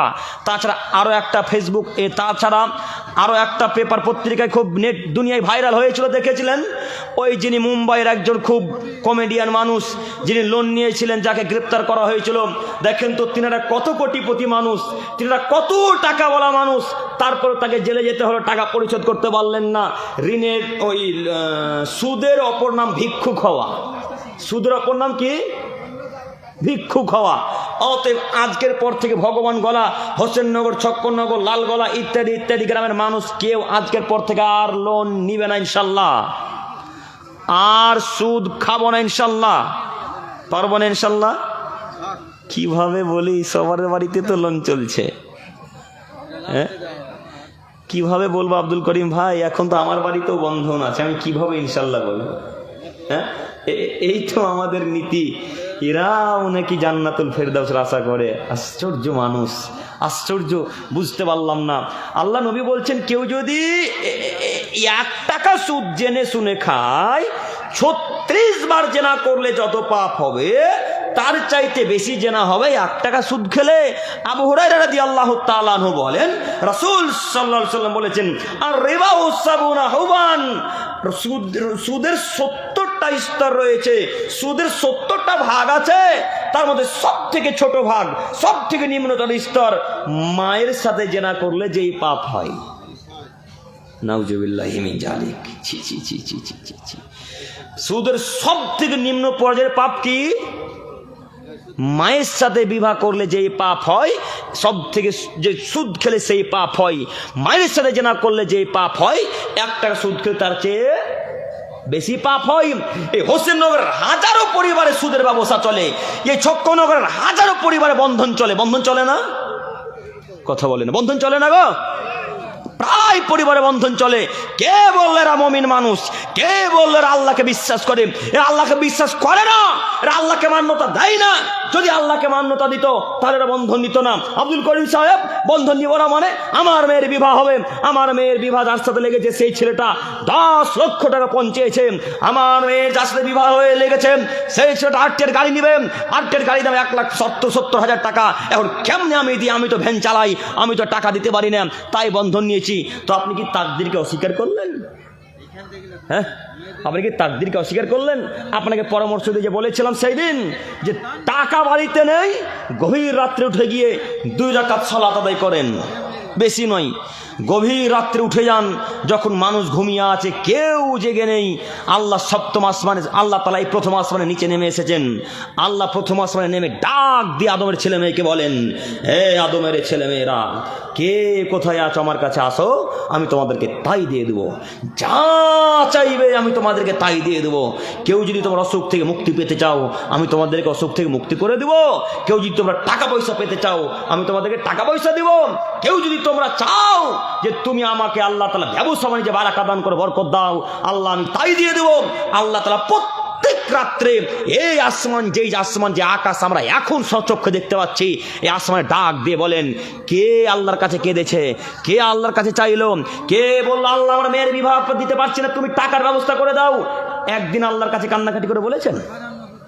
বলেননি। ওই যে পথ পদ্ধতি খুলে দিয়েছে ইহুদির বাচ্চারা, খ্রিস্টানের বাচ্চারা, লোনের ব্যবস্থা, বন্ধনের ব্যবস্থা, তখন একবারে সহজ পদ্ধতিতে বন্ধন নিতে চলে গেলেন। কেন? বন্ধন নেওয়ার পূর্বে গভীর রাতে উঠে গিয়ে একবার আল্লাহকে বললেন না? সালাত আদায় করে আল্লাহকে এক পর্যায়ে এবার 2 হাতকে এই পর্যন্ত হাত উত্তোলন করে দেন, হাত যেন বুকের সাথে লেগে না থাকে। কথা বুঝতে পারছেন কি আমার? হাত যেন বুকের সাথে না লেগে থাকে, এইভাবে হাতকে উত্তোলন করে দিয়ে বলেন, কিছু আগে আল্লাহর প্রশংসা করবেন, সূরা ফাতিহা পড়বেন, সূরা ফাতিহার পর রাসূলের পর দরুদ পাঠ করবেন, এরপর আরবিতে কিছু জানলে বলবেন, নইলে আবার বাংলাতে কিছু প্রশংসা করেন, আল্লাহ তুমি দয়াবান, তুমি ক্ষমাবান, তুমি রহমান, তুমি জান্নাতের মালিক, তুমি জাহান্নামের মালিক, তুমি কবরের মালিক, তুমি ইত্যাদি ইত্যাদি ইত্যাদি সব কিছুর মালিক। এইভাবে আস্তে আস্তে আস্তে আস্তে অন্তর থেকে বলার পরে এবার বলতে শুরু করেন, আল্লাহ আমার মেয়ের বিবাহ দিতে পারি না, আল্লাহ আমার পরিবারে খাদ্য জোটে না, আল্লাহ ব্যবসাতে নেমেছে, আল্লাহ ব্যবসায় দিন দিন লস খেয়ে যাচ্ছে, আল্লাহ তুমি ব্যবসায় বারাকা দান করো। আল্লাহ আমার নাক যেন ধুলাই মিশে না যায়, আল্লাহ আমি যেন ভগবানগুলোর প্রত্যেকটা পরিবারের মানুষকে খাওয়াতে পারে মেরে ভাই, আল্লাহ তুমি তৌফিক দান করো। এই বাক্য বলতে বলতে বলতে বলতে বলতে বলতে যদি দুই চোখ দিয়ে একবার পানি বেরিয়ে যায়, আল্লাহ তাআলা এই দোয়া কবুল করবেই করবে, ইনশাল্লাহ করবেই করবে। কদিন বললেন আল্লাহকে, কদিন বলেছেন আল্লাহকে? একদিন তো বলার সময় পান না, দিন রাত তো ঘুমোতে ব্যস্ত, কখনো ওঠার একবার চেষ্টা করলেন না, একদিন উঠে চেষ্টা করেন না। দেখেন রাতের সলাতে কত মজা, দেখেন মসজিদে সলাত আদায় করতে যাচ্ছেন, তখন একদিক থেকে একটা লোক থাবড়ি মারছে, কেউ মশা মারছে, তখন ধ্যানটা হারিয়ে যাচ্ছে, হারিয়ে যায় না? কথা মিলে না আমার মনে হয়। সলাত আদায় করছেন, তখন কেউ গলা খা করে দিচ্ছে, তখন আপনার মন মস্তিষ্ক কোন দিকে পাল্টে যাচ্ছে, যাই না? রাতের বেলা একদিন সলাত আদায় করে দেখেন, হুরকা লাগিয়ে দিয়ে দরজার খিলকে লাগিয়ে দিয়ে একদিন সলাত আদায় করে দেখেন কত ভালো লাগে। আমি আপনার দিনী ভাই, আপনাকে আমি করজোর অনুরোধ জানাচ্ছি, এমনিতেই পাপের দিকে এগিয়ে চলে যাবেন না, আগে আল্লাহকে বলেন, দিন রাত বলেন, দিন রাত বলেন আল্লাহকে। আজকে থেকে বলতে পারবো না ইনশাল্লাহ? পারবো ইনশাল্লাহ? ইনশাল্লাহ। আল্লাহ তুমি আমাদেরকে বোঝার তৌফিক দান করো, সকলে বলি আমিন। সম্মানিত উপস্থিতি, আমি দেখাতে চাচ্ছিলাম জাহান্নামে যাওয়ার কারণ। আজকের পর থেকে যদি বন্ধন, লোন বা ইত্যাদি ইত্যাদি চলে, তাহলে এরা জাহান্নামে যাবে, এরা তওবা ছাড়া যদি মারা যায়, এরা জাহান্নামে যাবে। সম্মানিত উপস্থিতি, আপনাকে বলি বন্ধন এবং লোন এগুলোর মুখে আজকে লাথি মেরে দিয়ে তওবা করে উঠবো ইনশাল্লাহ, ইনশাল্লাহ, ইনশাল্লাহ।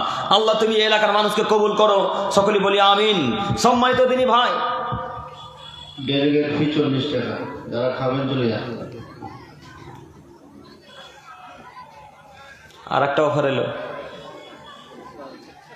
যদি না খেয়ে থাকেন তো উঠে যান, খেয়ে আসেন এক এক করে, কোনো অসুবিধা নেই। যেন অনেক রাত্রি হয়ে গেছে, আপনাদের খাওয়ার ব্যবস্থা, খাওয়ার ব্যাপার আছে, নইলে গ্যাস হয়ে যাবে বা ইত্যাদি ইত্যাদি হবে। সুগারের মানুষ আছেন আপনারা, যান খেয়ে আসেন, আপনাদেরকে বারবার অনুরোধ জানানো হচ্ছে। সম্মানিত উপস্থিতি, আমি দেখাচ্ছিলাম জাহান্নামে যাওয়ার কারণ, একটু আপনারা আমার দিকে চেয়ে থাকেন। আবু মালিক আশআরী রাদিয়াল্লাহু তাআলা আনহু বলেন, রাসূল সাল্লাল্লাহু আলাইহি ওয়াসাল্লাম বলেছেন, লা ইয়াসরাবান্না নাসু মিন উম্মাতিল খামরা ইউসাম্মুনা বিগাইরি ইসমিহা। পৃথিবীর মানুষ, তোমরা মনে রেখো, অচিরে আমার উম্মতের কিছু লোক খাবে মদ, কিন্তু তার নাম রাখবে ভিন্ন। পৃথিবীর মানুষ, তোমরা মনে রেখো, অচিরে আমার উম্মতের কিছু লোক খাবে মদ, কিন্তু তার নাম রাখবে আলাদা। তার নাম পরিবর্তন করে দিবে। এবং তারা তাদের নেতাদেরকে সম্মান করবে গান বাজনা দিয়ে, বাদ্যযন্ত্র দিয়ে। একটু আমি আপনাদের দৃষ্টি আকর্ষণ করে বলতে চাচ্ছি, তারা তাদের নেতাদেরকে সম্মান করবে, তারা তাদের গায়িকাদেরকে সম্মান করবে, তারা নেতা নেত্রীদেরকে সম্মান করবে গান বাজনা দিয়ে, বাদ্যযন্ত্র দিয়ে। ইয়াকসিফুল্লাহু বিহিমুল আরদ ওয়া ইয়াজআল মিনহুমুল কিরদাতাল খানাজির। এই সমস্ত মানুষকে আল্লাহ তাআলা ভূমির সাথে ধ্বংসিয়ে দিবেন, এই সমস্ত মানুষকে আল্লাহ তাআলা জমির তলে ধ্বংস করে দিবেন, এবং তাদেরকে আল্লাহ তাআলা করে দিবেন বানর, আল্লাহ তাআলা তাদেরকে করে দিবেন শুকর। হাদিস সহিহ মুসলিম ও মিসকাত। একটু অত্র এই হাদিসে আমি আপনাকে দুইটি বাক্য বুঝাতে চাচ্ছি। এক, নেতাদেরকে সম্মান করা হবে গান বাজনা দিয়ে, বাদ্যযন্ত্র দিয়ে, নারীদেরকে দিয়ে। এই বাক্যটাকে নিয়ে এখন আপাতত কথা। দ্বিতীয় বাক্যে যদি মনে থাকে তাহলে বলবো ইনশাল্লাহ। একটু আপনারা আমার দিকে দেখেন, নেতাদেরকে সম্মান করা হবে গান বাজনা দিয়ে। এখন আপনারা আপনাদের এলাকায় যখন কোনো অনুষ্ঠান হয়, আপনাদের এলাকায় যখন কোনো খেলা হয়, আপনাদের এলাকায় যখন কোনো ফুটবল খেলার প্রতিযোগিতা হয়, ওই এলাকাতে তখন এমপি আসে, ওই এলাকাতে তখন মেম্বার আসে, ওই এলাকাতে তখন চেয়ারম্যান আসে। ওই চেয়ারম্যানকে ফুল কে দিতে যায়? একজন মহিলা মানুষ। সে ঠিকই ধরেছেন, একজন মহিলা মানুষ। আবার যখন এমপির আগমন, যখন নেতার আগমন, যখন আপনাদের মেম্বারের আগমন, তখন এখানে বক্স বাজাচ্ছে যেই ছেলেগুলা, ডিজে বক্স বাজাতে বাজাতে বলছেন অমুকের আগমন, অমুকের আগমন, হেন তেন বলে আরো কি যেন কথা বলে তার মনটাকে পরিবর্তন করে দিয়ে তার মনটাকে খুশি করে দিচ্ছেন। বলেন, আল্লাহ নবী বললেন, কিয়ামতের পূর্বে কিছু লোক নেতাদেরকে সম্মান করবে গান বাজনা দিয়ে, বাদ্যযন্ত্র দিয়ে, নারীদেরকে দিয়ে। একটু ওই যে নেতাকে সম্মান করলে নারীকে দিয়ে, কেন ওই এলাকাতে পুরুষ মানুষ ছিল না? ওই এলাকায় পুরুষ মানুষ ছিল না, আপনি ওই লোকটার বুক পকেটে এই ব্যাজটাকে ঝুলিয়ে দিবেন। ওই যে ব্যাজ, যেটাকে ব্যাজ বলছেন, যুবক ভাইরা বুকে করে নিয়ে ঘুরে বেড়াচ্ছে, এই ব্যাজটাকে সেফটি পিন দিয়ে গুঁজে দিবেন। তো এই সেফটি পিনটা একজন মহিলা মানুষ গুঁজবে না পুরুষ মানুষ গুঁজবে? পুরুষ মানুষ। তো এমপির গায়ে যখন সেফটি পিন গুঁজছে তখন মহিলা মানুষ গুঁজছে কেন? এর হিসাব কে দিবে? যেই মহিলাটা ওই লোকটার গায়ে সেফটি পিন গুঁজে দিচ্ছে, ওর স্বামী স্টেজে উপস্থিত। ছি, পুরুষত্ব লোকটা বিক্রি করে খেলো। ওর শরীরে পুরুষত্ব নেই, ওর শরীরে রক্ত নেই, যা আছে সবই পৌজ ভরা, ওর শরীরে রক্ত নেই। যদি শরীরে রক্ত থাকতো তাহলে আমার স্ত্রী আমার চোখের সামনে পর পুরুষের গায়ে হাত দিয়ে তার বুক পকেটে সেফটি পিন গুঁজবে, একটা ব্যাজ গুঁজে দিবেন। আমি কি কাপুরুষ? আমি কি হিজড়া? আমার কি শরীরে রক্ত নয়? আমি কি পুরুষ নই? আমার স্ত্রী আমার চোখের সামনে একজন পর পুরুষের গায়ে হাত দিবেন, আমি কেমনে মেনে নিতে পারি? অসম্ভব কখনো নয়। আপনি কাপুরুষের বাচ্চা, আপনি কাপুরুষ, আপনি কাপুরুষ, আপনি কাপুরুষের বাচ্চা। তাই আপনার স্ত্রী নেতার গায়ে হাত দিয়ে সেফটি পিন গুঁজে দিয়ে ব্যাজ গুঁজে দিল, তাই আপনার স্ত্রী নেতার গলায় মালা চড়িয়ে দিল, তাই আপনার কন্যা নেতার গলায় মালা চড়িয়ে দিল। আমাদের স্ত্রী পরপুরুষের সামনে যাওয়া তো বহু দূরের কথা, আমাদের স্ত্রী পরপুরুষের গায়ে মালা দেওয়া তো বহু দূরের কথা, তার পাশাপাশি যাবেন ইনশাল্লাহ। আপনার শরীরে রক্ত নাই, যার সবই পুজ ভরা। এই পুজ বহরমপুর হাসপাতালে গিয়ে বের করে রক্ত ভরার চেষ্টা করতে হবে। আপনাকে আমরা এখন পর্যন্ত পুরুষ মান্যতা দিতে পারছি না, আপনাকে পুরুষ বলতেই পারছি না এখন পর্যন্ত। কেন? এখন পর্যন্ত আপনার স্ত্রী পরপুরুষের গায়ে হাত দিয়ে মালা পরাবে। শুধু কি তাই, এই এলাকায় যখন বিবাহ শাদী হয় তখন ওর দেওরকে ওর ভাবি হলুদ মাখায়। হ্যাঁ, কথা মিলল না মনে হয়? মিলেছে না? আচ্ছা, ওই যে মেয়েটা হলুদ মাখাচ্ছে ওর ভাইকে, ওর দেওরটাকে, তো ওর স্বামীকে ওখানে বেঁচে নাই? হ্যাঁ, ওর স্বামী কেন বলছে? ওর স্বামীও যে বেহায়া গো, ওর স্বামী ওর স্ত্রীকে বলছে, হ্যাঁ রে রহিমা, জানা রে আব্দুর রহিমকে একটু হলুদটা মাখিয়ে দেনা রে। এখন কি করবে? এখন কি করবে? এরকম পুরুষ নাই মনে হয় ভগবান গলায় আছে না? হাজার হাজার আছে, অগুন্তি না, হাজার হাজার। তো আপনার কি পুরুষত্ব সব বিক্রি হয়ে গেল না পুরুষত্ব নাই ভেতরে? আচ্ছা, আপনি আমাকে বোঝান তো 2-1 সেকেন্ডের জন্য, যে স্ত্রীর মোহরানা আপনি আদায় করেছেন না আপনার ভাই? আপনি। তো ওই স্ত্রী আপনার গা টিপবে, আপনাকে তেল মাখাবেন, আপনার ভাইকে হলুদ মাখাবে, তেল মাখাবে। কথা বলেন না, কথা বলেন না গো। কাকে মাখাবে? স্বামীকে। তো আপনার চোখের সামনে ছেলেটাকে যে হলুদ মাখাচ্ছে, আপনি কি করছেন? হ্যাঁ, কি করছেন আপনি? কি করছেন? আবারও দেখাই, মোহরানা আদায় করছেন আপনি, যখন জ্বর হচ্ছে তখন ওষুধও দিচ্ছেন আপনি, সায়া ব্লাউজ ঈদে কাপড় কিনে দিলেন আপনি, যাবতীয় যা খরচ লাগে সব কিছু করেন আপনি। আর ধাক্কা মারবে আপনার ভাই? হ্যাঁ, ধাক্কা মারবে ভ্যান চালকে, ধাক্কা মারবে ফুচকাওয়ালাতে, ধাক্কা মারবে ঝুড়ি জিলাপিওয়ালা, ধাক্কা মারবে ওই মনোহারিওয়ালা। মনোহারি লোকটা আপনার মেয়ের হাত ধরে চুরি পড়াচ্ছে, যেন হচ্ছে ওরই স্ত্রী। হ্যাঁ, বেটার শরীর রক্তই নয়, মানুষই নয় গ্রামের ভাষাতে। ওকে আমাদের গ্রাম্য ভাষাতে বলে অশিক্ষিত বাচ্চা, অশিক্ষিত। ওর শরীরে কিছু নেই, একেবারে কিছু নাই। নইলে একটা পুরুষ তার স্ত্রীর সামনে হাতটা ধরে এই পর্যন্ত হাতটা চুরি হরিয়ে দিচ্ছে গো। হ্যাঁ, কিভাবে একজন পুরুষ মেনে নিতে পারে? কিভাবে একজন স্বামী মেনে নিতে পারে? এ বাক্য আপনি আমাকে একটু বলেন, কিভাবে মেনে নিতে পারে? এরপরে দেখেন, আজকে আপনার মেয়ে বাজারে ঘুরছে, এখনো পৌঁছে রাত্রি 11টা বাজে, রাত্রি 11:20 বাজে, এখন আপনার স্ত্রী বাজারে ঘুরছে। বলেন, ওর স্বামী এখনো পুরুষ, ওর স্বামী এখনো পুরুষ, ওর বাপ এখনো পুরুষ, ওর বাপ এখনো বেঁচে আছে এই ভগবান গলায়? অসম্ভব। তার বাপও বেঁচে নেই, তার স্বামীও বেঁচে নেই, তার বড় দাদাও বেঁচে নেই, সব ভগবানের গড়স্থানে ঢুকে গেছে। কেউ পৃথিবীতে নেই, এরা কেউ পৃথিবীতে নেই। বেঁচে থাকলে কেন মহিলা বাজারে? বেঁচে থাকলে কেন ফুচকার স্টলে? বেঁচে থাকলে কেন ওরা শপিং মলে? না, বেঁচে থাকলে কেন ওরা ওই ঝুড়ি জিরাপির দোকানে? কেন? এই প্রশ্নের উত্তর একটু বলেন না আমাকে, কে দিতে পারবেন? কে পারবেন? হ্যাঁ, একটু প্রশ্ন এরকম আসতে পারে যে আব্দুল করিম ভাই, ওরা ফুচকা খাবে না? হ্যাঁ খাবে। ফুচকা তো মহিলারাই বেশি খায়, তাই না?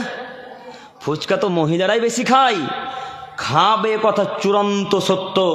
ফুচকা খাবে তার অর্থ কি ফুচকা বালার কাছে গায়ে ঘেঁষে লেগে খাবে, না আপনি এনে দিয়ে খাওয়াবেন? হ্যাঁ, আপনাকে এনে দেখাও, তো আপনি পুরুষের আপনার দায়িত্ব, আপনার স্ত্রী ওইভাবে খেতে যেতে পারে না। সম্মানিত উপস্থিতি, আমি দেখাচ্ছিলাম জাহান্নামে যাওয়ার কারণ কি যে বোঝায় আর আপনাকে আমিও বুঝতে পারছি না। তারপরেও বলি, নেতাদেরকে সম্মান করা হবে গান বাজনা, নায়িকাদেরকে গায়িকাদেরকে দিয়ে। আজকে থেকে যদি কোনো জায়গায় খেলা বা কোনো প্রতিযোগিতা হয়, যে ওইখানে যদি হারাম কোনো খেলা না হয়, যদি আমাদেরকে যাওয়াই লাগে, তাহলে নেতা নেত্রীদেরকে আমরা গান বাজনা দিয়ে বা কোনো ফুল দিয়ে নারীদেরকে দিয়ে সম্মান করবো না ইনশাল্লাহ। আমি নেত্রী বললাম, এখানে ভুল বললাম, নেতৃত্ব প্রশ্নই আসে না, নেতৃত্ব প্রশ্নই আসে না ওই মঞ্চে যাওয়ার। বুঝতে পারেননি কথা? নেত্রী কোনো প্রশ্নই আসে না। এরপরও আপনাকে বোঝাতে চাচ্ছি, কোনোদিনও গান বাজনাতে কাউকে সম্মান করবেন ইনশাল্লাহ। এরপর আল্লাহ তাআলা বললেন, ওয়াজাল মিনহুল কিরদাতাল খানাজির, আল্লাহ তাআলা এদেরকে করে দিবেন বানর, আল্লাহ তাআলা এদেরকে করে দিবেন শূকর। আচ্ছা বলেন তো, পৃথিবীতে তো আরো অনেক প্রাণী ছিল, আল্লাহ তাআলা ওই প্রাণীর নাম কেন বললেন না?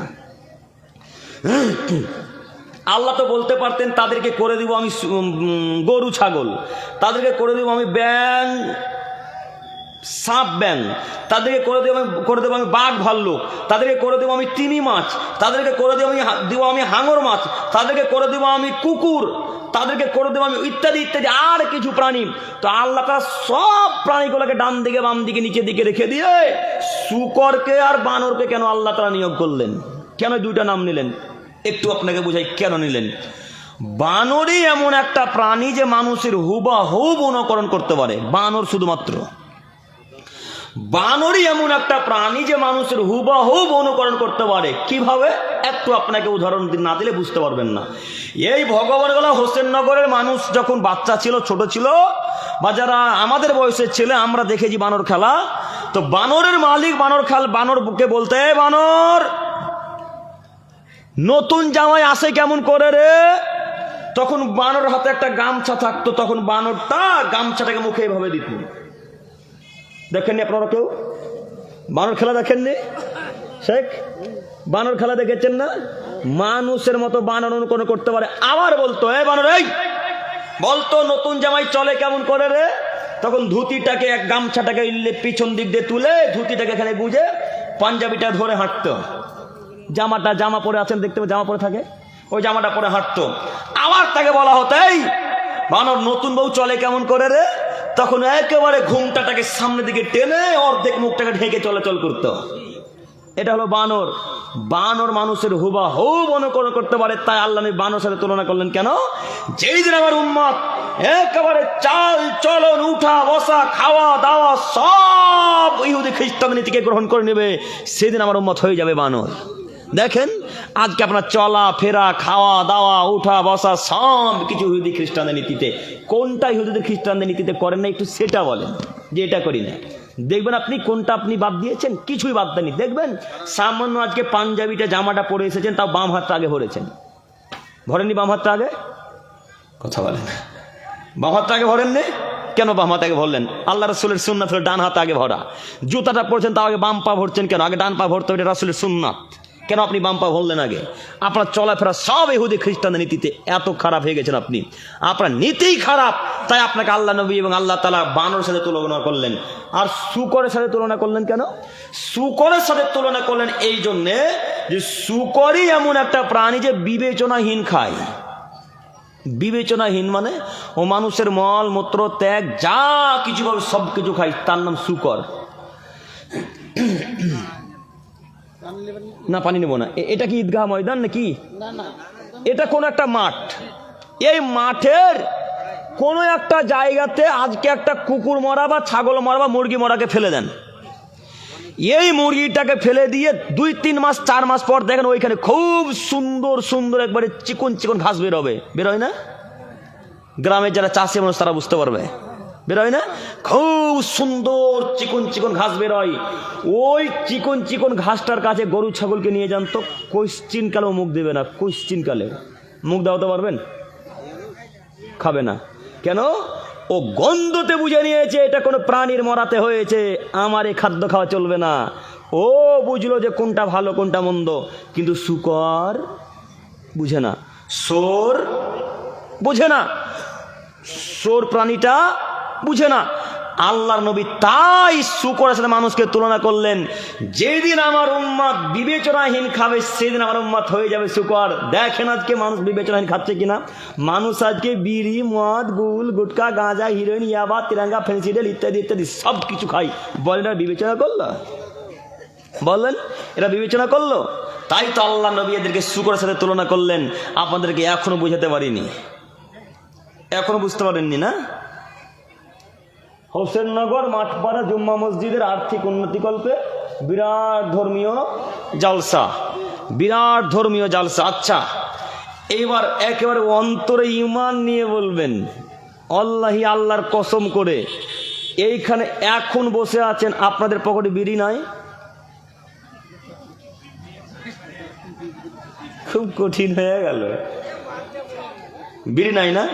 সব ফেরেশতা গো। বিড়ি বাদ দিয়ে বলবো? ও, বিড়িটাই বলতে হবে। গুটকা, গুল নাই? গুল, গুল বরিন্দাতে গুজা নাই? বরিন্দায় আছে তো? আছে। তামাক আছে। তো আপনি তো আসার পূর্বেও দেখেছেন বিরাট ধর্মীয় জালসা। এখানে যদি লেখা থাকতো বিরাট ধর্মীয় দুর্গা পূজা, বিরাট ধর্মীয় কালী পূজা, বিরাট ধর্মীয় গণেশের পূজা, এই বাক্য যদি লেখা থাকতো তো আমি আব্দুল করিম বিন আমিনুল ইসলাম আপনাকে 1 সেকেন্ডের জন্য বলতাম না যে পকেটে বিড়ি নিয়ে বসে আছেন কোন লজ্জাতে, কি হিসেবে। এ বাক্য একবার বলতাম না। কেন জানেন? তাদের নীতি হলো দুর্গা পূজাকে দেখতে যাবে তখন মদ পান করে যাবে। দেখেননি নীতি তাদের? তাদের নীতি হলো হাতে একটা সিগারেট নালে বিড়ি থাকবে, দুর্গা মাকে দেখবে। দেখেননি? এটা তাদের নীতি। তো আপনি তো তাদের নীতিকে অনুসরণ করেন। আপনি কার নীতি অনুসরণ করেন? মুহাম্মদ সাল্লাল্লাহু আলাইহি সাল্লামের। তো আপনার নীতি এমন হবে কেন? আপনাকে আল্লাহ নবী এই জন্য শুকরের সাথে তুলনা করলেন। আপনি যে বিবেচনাহীন খান গো, বিবেচনা ছাড়াই চলেন, যে দেখবেন আপনি কত খারাপ, আপনি কত খারাপ দেখবেন। আপনার তামাকের চাষ দেখেছেন কোনো জায়গায়? কেউ দেখেছেন? কোথায় হয় আপনাদের এলাকায়? এই এলাকায় দেখেননি। ওই কোচবিহারে দেখতে পাবেন, আর কিছু কিছু উত্তর দিনাজপুর, দক্ষিণ দিনাজপুর দেখতে পাবেন, কিছু কিছু জায়গায়, সব জায়গাতে নয়। আর কোচবিহারে গোটা মাঠকে মাঠ পাবেন, তাই না সাহেব? গোটা মাঠকে মাঠ পাবেন একেবারে তামাকের গাছ। তো দেখবেন আপনারা যদি কোনোদিন কোচবিহার বা বাংলাদেশ যান তো তামাকের কোনো বাগান ঘেরা থাকে না। থাকে? কোনো বাগান ঘেরা থাকে না। কেন? তামাকের গাছ কোনো প্রাণীতে খাই না। আমাদের একটা টিভি, আমাদের একটা চ্যানেল আছে, IRCI টিভি বলে একটা চ্যানেল আছে, পেজ আছে। এই পেজটাতে মোটামুটি 2 বছর আগের একটা ভিডিও পাবেন কোচবিহারের। সেদিন কোচবিহারে বক্তব্য দিতে গিয়েছিলাম। মানুষ তো আহলে হাদিস, তো এরা প্রমাণ ছাড়া তো কথা বিশ্বাস করবে না। এরা তো বেদাতি নয় যে আং ভাং বলে চলে যাবো সব মেনে নিবে। বেদাতিদের সামনে যা বলবেন তাই মানবে। বেদাতিদের সামনে যদি বলেন যে ওই বরফের আব্দুল কাদের জিলানী তার মায়ের পেট থেকে 24 পারা করার মুখস্থ করে এসেছে, তখন সুবহানাল্লাহ। ওরা হলো বেদাতি মানুষ। এই বাক্য যদি এখানে বলি তো চলবে না, এটা ধরে ফেলবে। তা আমরা তো বাক্য বলতে পারছি না, আমরা তো বেদাতি নই, আমরা একেবারে কঠোর আহলে হাদিস। আপনাকে দেখাচ্ছি, দেখেন। তো ওই ভিডিওটা আমাদের মোবাইলে পাবেন, পেজে পাবেন। তো ভিডিওতে দেখতে পাবেন, ভিডিও করছি আমি নিজে, ভিডিও করছি নিজে আমি ভিডিও করছি। ভিডিওতে দেখতে পাবেন এক পর্যায়ে গরু আসবে, ছাগল আসবে, কুকুর আসবে, শুকর আসবে, কেউ ওই গুলাতে মুখ দেবে না, কেউ দিবে না। কুকুরে তো দিলই না, একটা কালো পাখরা কুকুর আসবে সাদা কালোতে, এই কুকুরটা মুখ দিল না, পেচ্ছাপ করে ট্যাঙ্ক ছেড়ে পালিয়ে গেল। দেখেন, আল্লাহর কসম, আপনি দেখেন ভিডিওটা, এইভাবেই আপনাকে পাবেন। 2-1টা ছাগল চড়ছে, আল বুঝেন, আলের ঘাসগুলোকে খাচ্ছে। একটা সাদা গরু আছে, আলের ঘাসগুলোকে খাচ্ছে।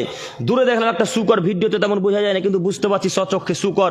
আমাদের আল্লাহর চোখ আর মানুষের দেওয়া চোখ কি সমান? তো মানুষের চোখ আল্লাহ যেটা দিয়ে সেটা দিয়ে বুঝতে পারছি শুকর, ভিডিও তেমন বোঝা যায় না, বোঝা যাচ্ছে কিছু একটা আসছে, তবুও কিছু করলো না, না খেয়ে চলে গেল। এবার আপনাকে বলি, যে জিনিস ছাগলে খাই না, যে জিনিস গরুতে খাই না, সেই যেই জিনিস কুকুরে খাই না, যে জিনিস শুকরে খায় না, ওই জিনিস আপনি আর আপনার হুজুর ঠিকই খান। বলেন আপনার রুচি কত ভালো, বলেন আপনার রুচি কত ভালো, একটু আপনি আমাকে বুঝান। বিড়ি মানুষের পকেটে থাকবে, এটা আমরা মেনে নিতে পারি কি হিসাবে মেনে নিতে পারি? আবু দারদা রাদিয়াল্লাহু তাআলা আনহু বলেন, রাসূল সাল্লাল্লাহু আলাইহি ওয়াসাল্লাম বলেছেন, লা ইয়াদখুলুল জান্নাতা মুদমিনু খামর, যারা নেশাদার দ্রব্য খাই পান করে না জান্নাতে যাবে না। আপনি নেশাদার দ্রব্য বলতে কি বুঝলেন? নেশাদার দ্রব্য বলতে শুধু বুঝলেন কি কাউন্টারের মদ? নেশাদার দ্রব্য বলতে শুধু বুঝলেন কি ওই গাঁজা? নেশার দ্রব্য বলতে বুঝলেন কি শুধু ওই হিরোইন ড্রাগস যেটা লালগোলা বাজারে বিক্রি হচ্ছে, ধরা পড়ছে মানুষ? আমাদের গাড়িও চেকিং হচ্ছিল পরশু দিন, প্রায় দিন এখন গাড়ি চেকিং হচ্ছে, নাকা চেকিং, নাকাবন্দি লাগিয়ে রেখেছে প্রায় দিন। সব একেবারে ওই কেন্দ্র বাহিনী থেকে চেক হচ্ছে, দেখেছেন আপনারা? কেন্দ্র বাহিনী থেকে চেকিং হচ্ছে, চেকিং চলছে। তো প্রায় দিন ধরাও পড়ছে, বিশাল বিশাল ধরা পড়ছে, কেউ 5 কেজি হিরোইন, কেউ 4 কেজি, কেউ 2 কেজি, প্রায় দিন কেউ না কেউ ধরা পড়তে আছে। তো ওই সমস্ত জিনিসগুলো কি শুধু মদ ভেবেছেন না আর কিছু মদ আছে? আল্লাহ নবী বলছেন মাসকারা কাসিরহু ফাকালিলহু হারামুন, যে জিনিসের বেশি খেলে বিবেকের ক্ষতি হয় তার অল্প বস্তুও মদ হারাম। এবার আপনাকে বলি, আপনারা আসলেই ভেবেছেন যে বিড়ি খেয়ে নেশা লাগে না তাই মদ মনে করেন না? বিড়ি খেয়ে নেশা লাগে? কথা বলেন একটু। বিড়ি খেয়ে নেশা লাগে? একটা বিড়ি টানলে নেশা লাগবে? লাগবে না। তাহলে হালাল? এটাই তো ভেবে আছেন হালাল। ঠিক আছে, একটু মনে করেন, এইটুকু আবার কাট করে ছাড়িয়েন না যে হালাল বলেছি। এই বেদাতির বাচ্চাদের অভ্যাস এত খারাপ, এই বেদাতিদের অভ্যাস এত খারাপ। আমি আব্দুল করিম বিন আমিনুল ইসলাম বলেছি যে টাকা দিয়ে ফেতরা আদায় করা যাবে না। এমন করে মায়ের বেটা বলে না কারণ টাকা দিয়ে ফেতরা আদায় করা চলবে, খাদ্য দিয়েই ফেতরা আদায় করতে হবে, এটা রাসূলের ফরজ বিধান, রাসূলের ফরজ বিধান। তো আমি যখন বলেছি টাকা দিয়ে ফেতরা আদায় করে, এ বাক্যটাকে কেটে বেদাতির বাচ্চা ছেড়ে দিয়েছে। আপনারা কোনোদিন শুনেছেন টাকা দিয়ে ফেতরা যায় বলেছি বা যাবে বলেছি? কোনোদিন বলিনি। এই বাক্যটাকে কেটে ছেড়ে দিয়ে আব্দুল করিম বলছে টাকা দিয়ে ফেতরা যাবে। দিন রাত শুধু তারা বিরোধিতা করতে চায়, দিন রাত হাদিস গ্রন্থ পড়ার চেষ্টাই করে না, মানুষকে জাতিকে ভালো হাদিস গ্রন্থ দিতেও পারে না। তো এ বাক্যটা কাট করে ছাড়বেন না, আপনাদের কাছে আমার অনুরোধ। একটু দেখেন, একটা বিড়ি খেলে নেশা লাগে না, তাহলে হালাল? কিছুক্ষণের জন্য কথা বলেন না, হালাল তো? আচ্ছা হালাল। এই পানির বোতলটা কিছুক্ষণের জন্য মনে করেন মদের বোতল। কিসের বোতল? মদের বোতল। এতে 500 গ্রাম মদ আছে, মদের বোতল। তো আমি আব্দুল করিম বিন আমিনুল ইসলাম যদি এখন পরিপূর্ণ মদ খাই তাহলে আমার নেশা লাগবে, তাই না? নেশা লাগবে। তো আমি এক মুখী মদ, মুখী না চিপি বলেন? চিপি, এক চিপি মদ আমি পান করলাম, নেশা লাগলো? আপনাদেরকে গালি দিচ্ছি এখন, আমার ব্রেন পাল্টে গেল, মস্তিষ্ক পরিবর্তন হয়ে গেছে, আমি এখন টলমল টলমল করছি, তাহলে হালাল? কেন হালাল নয়? আমার তো নেশা লাগেনি। কি এটা? মদ, তাই এটা হারাম না? এটার বেশি খেলে বিবেক ক্ষতি করবে, তাই এটা একটু খেলেও হারাম। এবার আপনাকে বলি, এইখানে আপনাদের লোকের পকেটে যত বিড়ি গোল গুটকা আছে, সব বিড়ি গোল গুটকাগুলোকে এক জায়গায় করে যে লোকটা বিড়ি খায় তার মুখে এখন ভরে দেন। 250-500 গ্রাম মুখে ভরে দিয়ে দেখেন তার মাথা এখন ঠিক থাকে কিনা। যদি ঠিক থাকে তাহলে হালাল, কোশ্চেন কালার বলবো না যে হারাম। আর যদি ঠিক না থাকে তাহলে হারাম। ঠিক থাকবে? ঠিক থাকবে? থাকবে না। তো কেন আপনি হালাল বলছেন, মাকরু বলছেন? কেন মাকরু বলছেন? আপনি জানেন না আপনার হুজুর মাকরু কেন বলেছে? আপনার হুজুরের পকেট চেক করে, আপনার হুজুরের পকেটে জর্দা পান এখনো একটা আছে। আজকে যদি বলে দেয় যে হারাম, তাহলে জর্দা পান খেতে পাবে ও? তাই বলেছে। আমরা জর্দা পানও খাই না, বিড়িও খাই না, গুটকা খাই না, গিউলো খাই না, কিছুই দিই না, তাই আমরা বলছি হারাম। এই বাবাকে মানিয়েন না, মেনে নিয়ে না যে আমরা খাই না তাই বলেছি, জি না। আল্লাহ নবী বললেন মাসকালে কাসিরু ফাকালিল হারামুন, যে জিনিসের বেসিক্যালি বিবেকের ক্ষতি হয় তার অল্প বস্তুও হারাম, মদ। অতএব আজকের পর থেকে এই হারাম খাদ্য আমাদের পকেটে বাড়িতে থাকবে না ইনশাআল্লাহ, ইনশাআল্লাহ। আল্লাহ তুমি আমার যুবক ভাইদেরকে, মুরব্বীদেরকে কবুল করো, সকলেই বলি আমিন। সম্মানিত উপস্থিতি, আমি বলতে চাচ্ছিলাম যে কোনো মূল্যে নেশাদার দ্রব্য ত্যাগ করতে হবে। রাসূল সাল্লাল্লাহু আলাইহি ওয়াসাল্লামের বাণী, তিনি বললেন 3 শ্রেণীর মানুষ জান্নাতে যাবে না।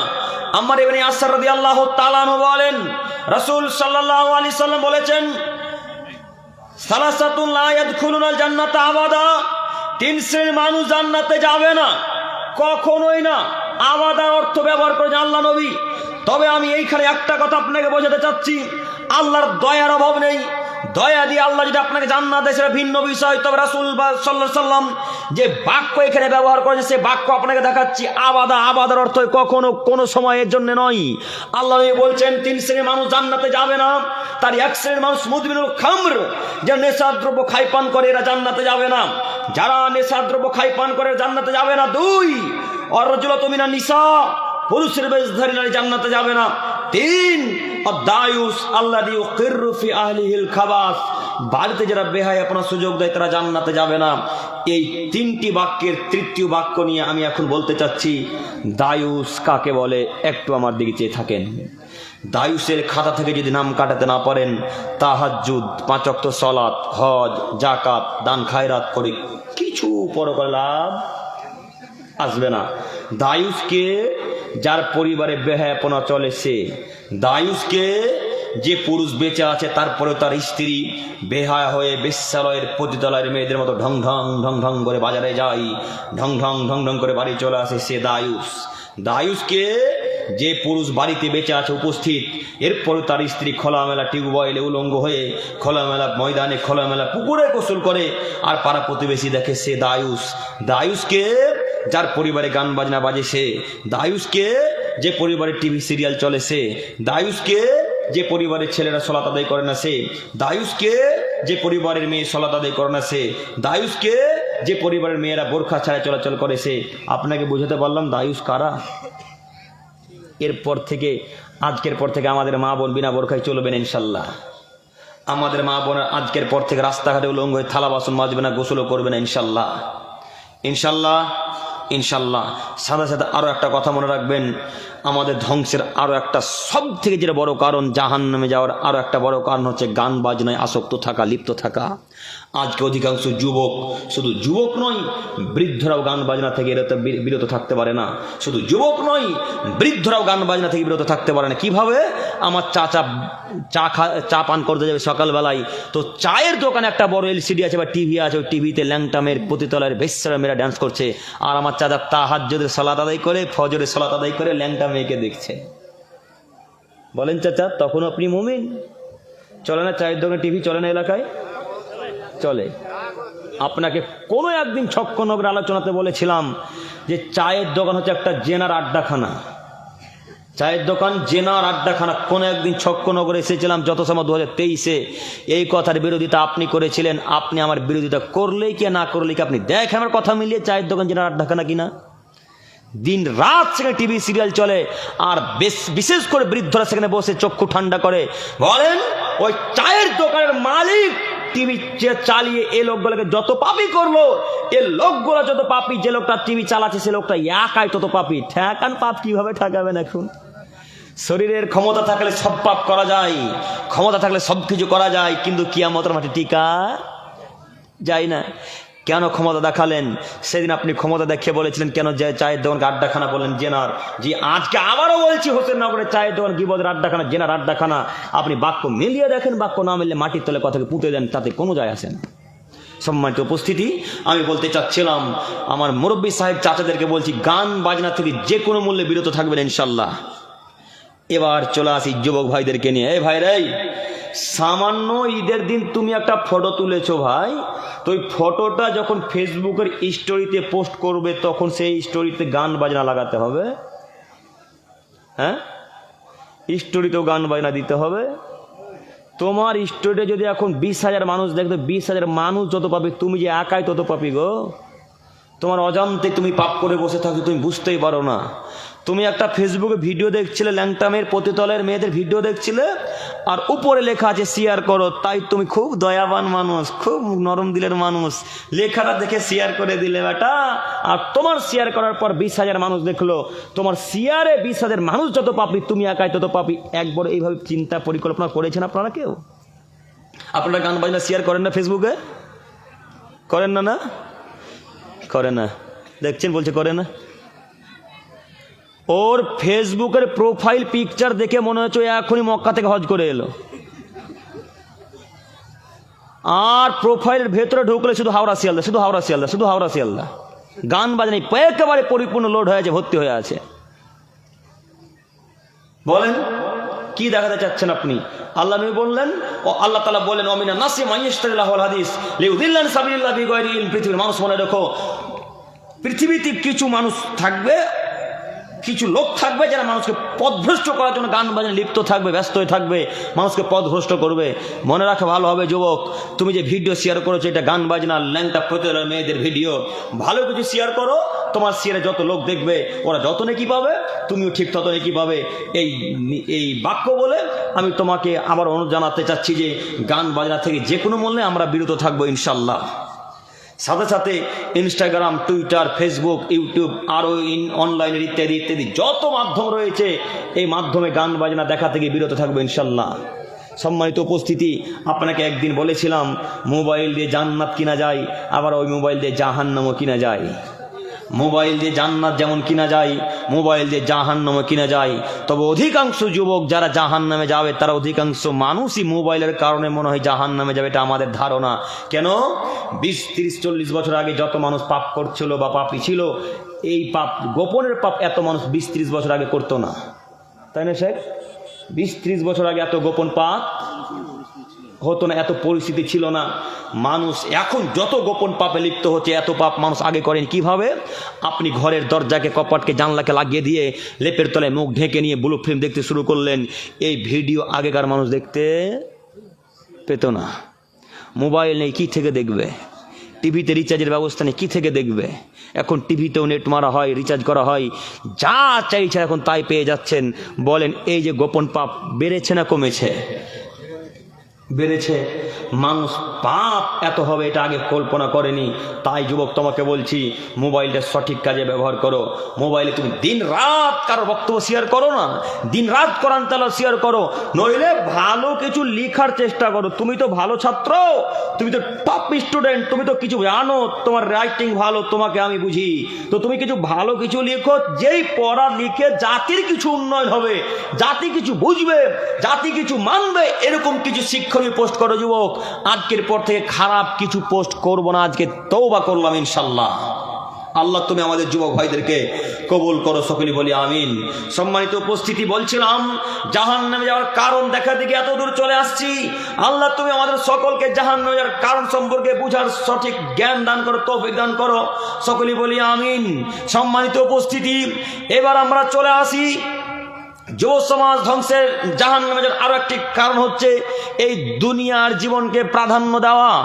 দুনিয়ার জীবনকে যতদিন বেশি বেশি করে প্রাধান্য দিবেন, ততদিন আপনি আল্লাহর কাছে অত প্রিয় হতে পারবেন না। দুনিয়ার জীবনকে যতদিন প্রাধান্য দিবেন, তত আপনি আল্লাহর কাছে প্রিয় হতে পারবেন না।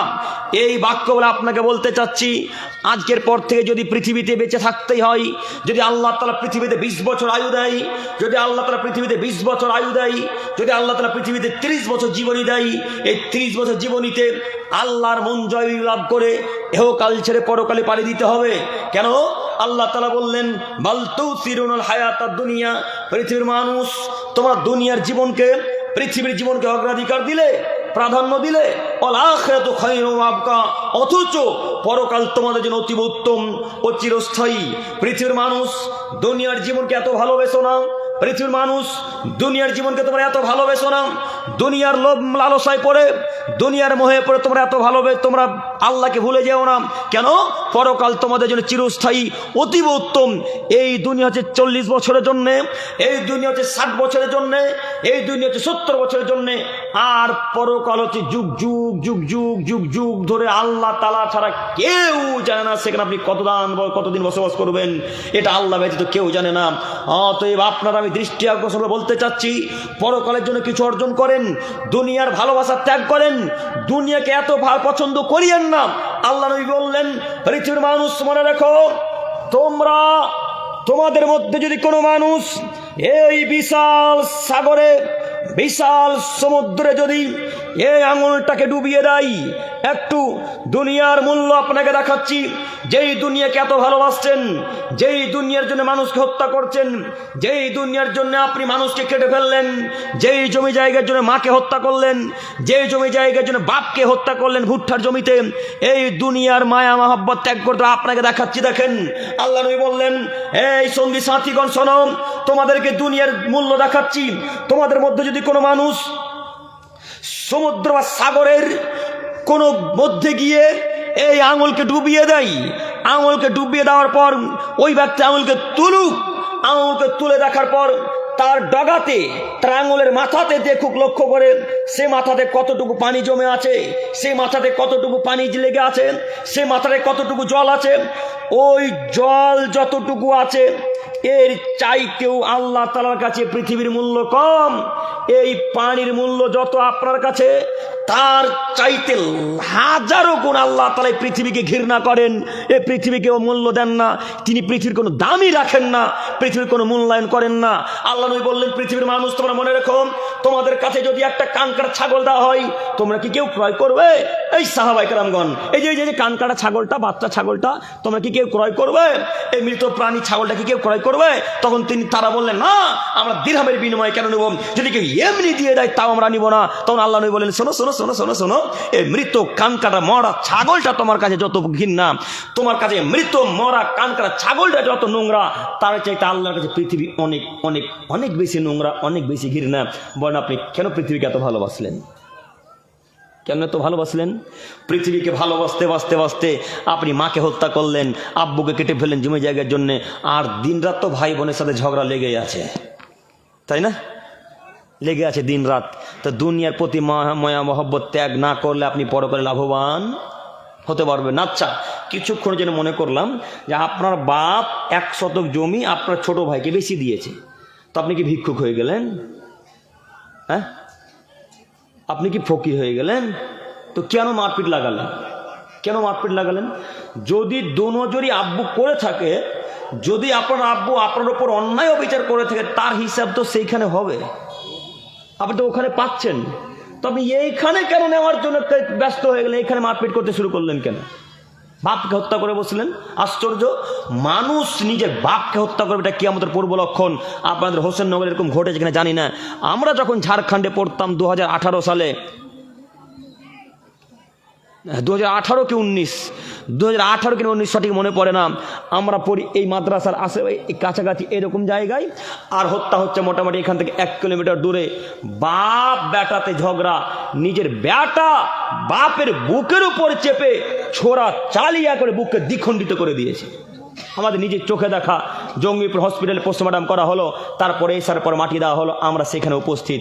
বলেন তো, বাপ বেটাতে ঝগড়া, বেটা বাপকে হত্যা করে, কিয়ামতের পূর্ব লক্ষণ। আল্লাহ নবী বললেন, লাতাকুমুস সাত, কিয়ামত ততদিন পর্যন্ত হবে না যতদিন পর্যন্ত নিজের আত্মীয় স্বজনকে, নিজের মানুষ হত্যা না করবে, যতদিন পর্যন্ত বাপ বেটাকে হত্যা না করবে, বেটা বাপকে না হত্যা করবে, ততদিন পর্যন্ত কিয়ামত হবে না। সে আলামত কি দেখা যায় না? বাংলাদেশের ঘটনা আপনারা জানেন কিনা জানি না, একজন মানুষ মসজিদে সালাত আদায় করেছে, তার ভাই পিছন দিক থেকে এসে গলার উপর ছোড়া চালিয়ে দিয়ে তাকে হত্যা করলেন মসজিদের ভেতরেই। দেখেনি ভিডিওটা? গোটা মসজিদকে রক্তাক্ত করে দিলেন। আর একজন মানুষ, তার ভাই জমি জায়গা দেয়নি, তার 2 চোখকে তুলে নিয়েছেন মসজিদের সামনে, রাস্তাতে জোহরে ফজরে রক্তে যাওয়ার পথে। কত অহরহ ঘটনা, সব কিয়ামতের পূর্ব লক্ষণ। তাই আমি আপনাদের দৃষ্টি আকর্ষণ করে আপনাদেরকে বারবার অনুরোধ জানাতে যাচ্ছি যে কোনো মূল্যে দুনিয়ার ভালোবাসা, দুনিয়ার লোভ লালসা ত্যাগ করেন, নইলে এহকাল ছেড়ে যখন পরকালে পাড়ি দিবেন, তখন আল্লাহ তাআলার কাছে ধরা খেতে হবে। যখন কিছু থাকবে না, আমল ইমান কিছু যখন আল্লাহ তাআলা দেখতে পাবেন না, তখন আপনাকে জাহান্নামে দেবেন, এটা হয়তো হতে পারে। অতএব আপনাদের দৃষ্টি আকর্ষণ করে আমি বলতে চাচ্ছি, আসুন আমরা আল্লাহ তাআলার পথে ফিরে আসি। আজকের পর থেকে যে কোনো মূল্যে আমরা জাহান্নামের কাজকর্ম থেকে, জাহান্নামী পথ থেকে বিরত থাকার চেষ্টা করবো ইনশাল্লাহ। আমি শেষ করতে যাচ্ছি, আমি আর আলোচনা লং করতে যাচ্ছি না। সম্মানিত প্রিয় দিনী ভাই বোন, দীর্ঘক্ষণ আলোচনা হলো। যাই হোক, আরো 10 মিনিট চালাতে হবে। উনি আসেননি এখনো। তো যাই হোক, সম্মানিত উপস্থিতি, একটু যেহেতু 10 মিনিটের কথা বলা হচ্ছে, কিভাবে অনুরোধ ত্যাগ করি, একটু আপনার আমার দিকে চেয়ে থাকেন। জি, একটু আপনার আমার দিকে চেয়ে থাকেন। আমি আপনাদের দৃষ্টি বারবার আকর্ষণ করে বলতে চাচ্ছি, একটু দুনিয়ার লোভ লালসা ত্যাগ করেন, তাহলে আপনি পরকালের প্রতি আগ্রহী হতে পারবেন, তাহলে জান্নাতের প্রতি আগ্রহী হতে পারবেন, তাহলে জাহান্নামকে ত্যাগ করতে পারবেন, নচেত এহকাল ছেড়ে পরকালে লাভবান হতে পারবেন না। সম্মানিত উপস্থিতি, একটু আপনারা আমার দিকে আবারও চেয়ে থাকেন। আমাদের জাহান্নামে যাওয়ার আরও একটি কারণ, আমাদের জাহান্নামে যাওয়ার আরও একটি কারণ হচ্ছে ওই মানুষের জমি জায়গাকে দখল করা। মানুষের জমি জায়গাকে আত্মসাৎ করা। এলাকার মানুষ তো চাষি, এদেরকে বোঝাতে আমার সুবিধা হবে আলহামদুলিল্লাহ। আপনাদের এলাকার এই আলগুলা দেখেছিলেন কত চওড়া ছিল 2-3 বছর আগে, দেখেননি? ওই আলটাই এখন দেখেন এই পর্যায়ে এসেছে, একেবারে কাটতে কাটতে কাটতে কাটতে কাটতে কাটতে কাটতে কাটতে এসে একেবারে এই আঙুলে ঠেকিয়ে রেখেছে। মানে এখন একটা মানুষও ভালো করে চলতে পারে না। যে আল দিয়ে গরুর গাড়ি যেত সে আল দিয়ে এখন মানুষ যেতে পারে না। তো আপনার জমি ছিল 3 কাঠা, 4 বছর মেপে দেখা যাচ্ছে সেই জমিটা হয়ে গেছে 4 কাঠা। তো জমিতেও বরকত বাড়ে নাকি? হ্যাঁ, আল কেটে মারলো। তো আপনি আলটা কাটলেন কেন? ওই যে 1 বিদ্যা 2 বিদ্যা বা 3 বিদ্যা জমিটা দখল করলেন, এর হিসাব কি আমাদের মাঠে দিতে পারবেন না। একটু দেখাই প্রমাণ। আবু সাঈদ খুদরি রাদিয়াল্লাহু তাআলা আনহু বলেন, রাসূল সাল্লাল্লাহু আলাইহি ওয়াসাল্লাম বলেছেন, মান আখাযা সিবরান মিনাল আরদি যুলমান ফাইন্নাহু তাওয়াক্কু ইয়াউমাল কিয়ামাতি মিন সাবি আরাদিন। পৃথিবীর মানুষ, তোমরা মনে রাখো, যদি তোমাদের মধ্যে কোনো মানুষ অর্ধ হাত জমি, 1 বিঘত জমি জোরপূর্বক অন্যায় করে দখল করে নেয়, তাহলে কিয়ামতের মাঠে আল্লাহ তাআলা 7 তবক জমিনের মাটি তার ঘাড়ের উপরে চাপিয়ে দিবেন।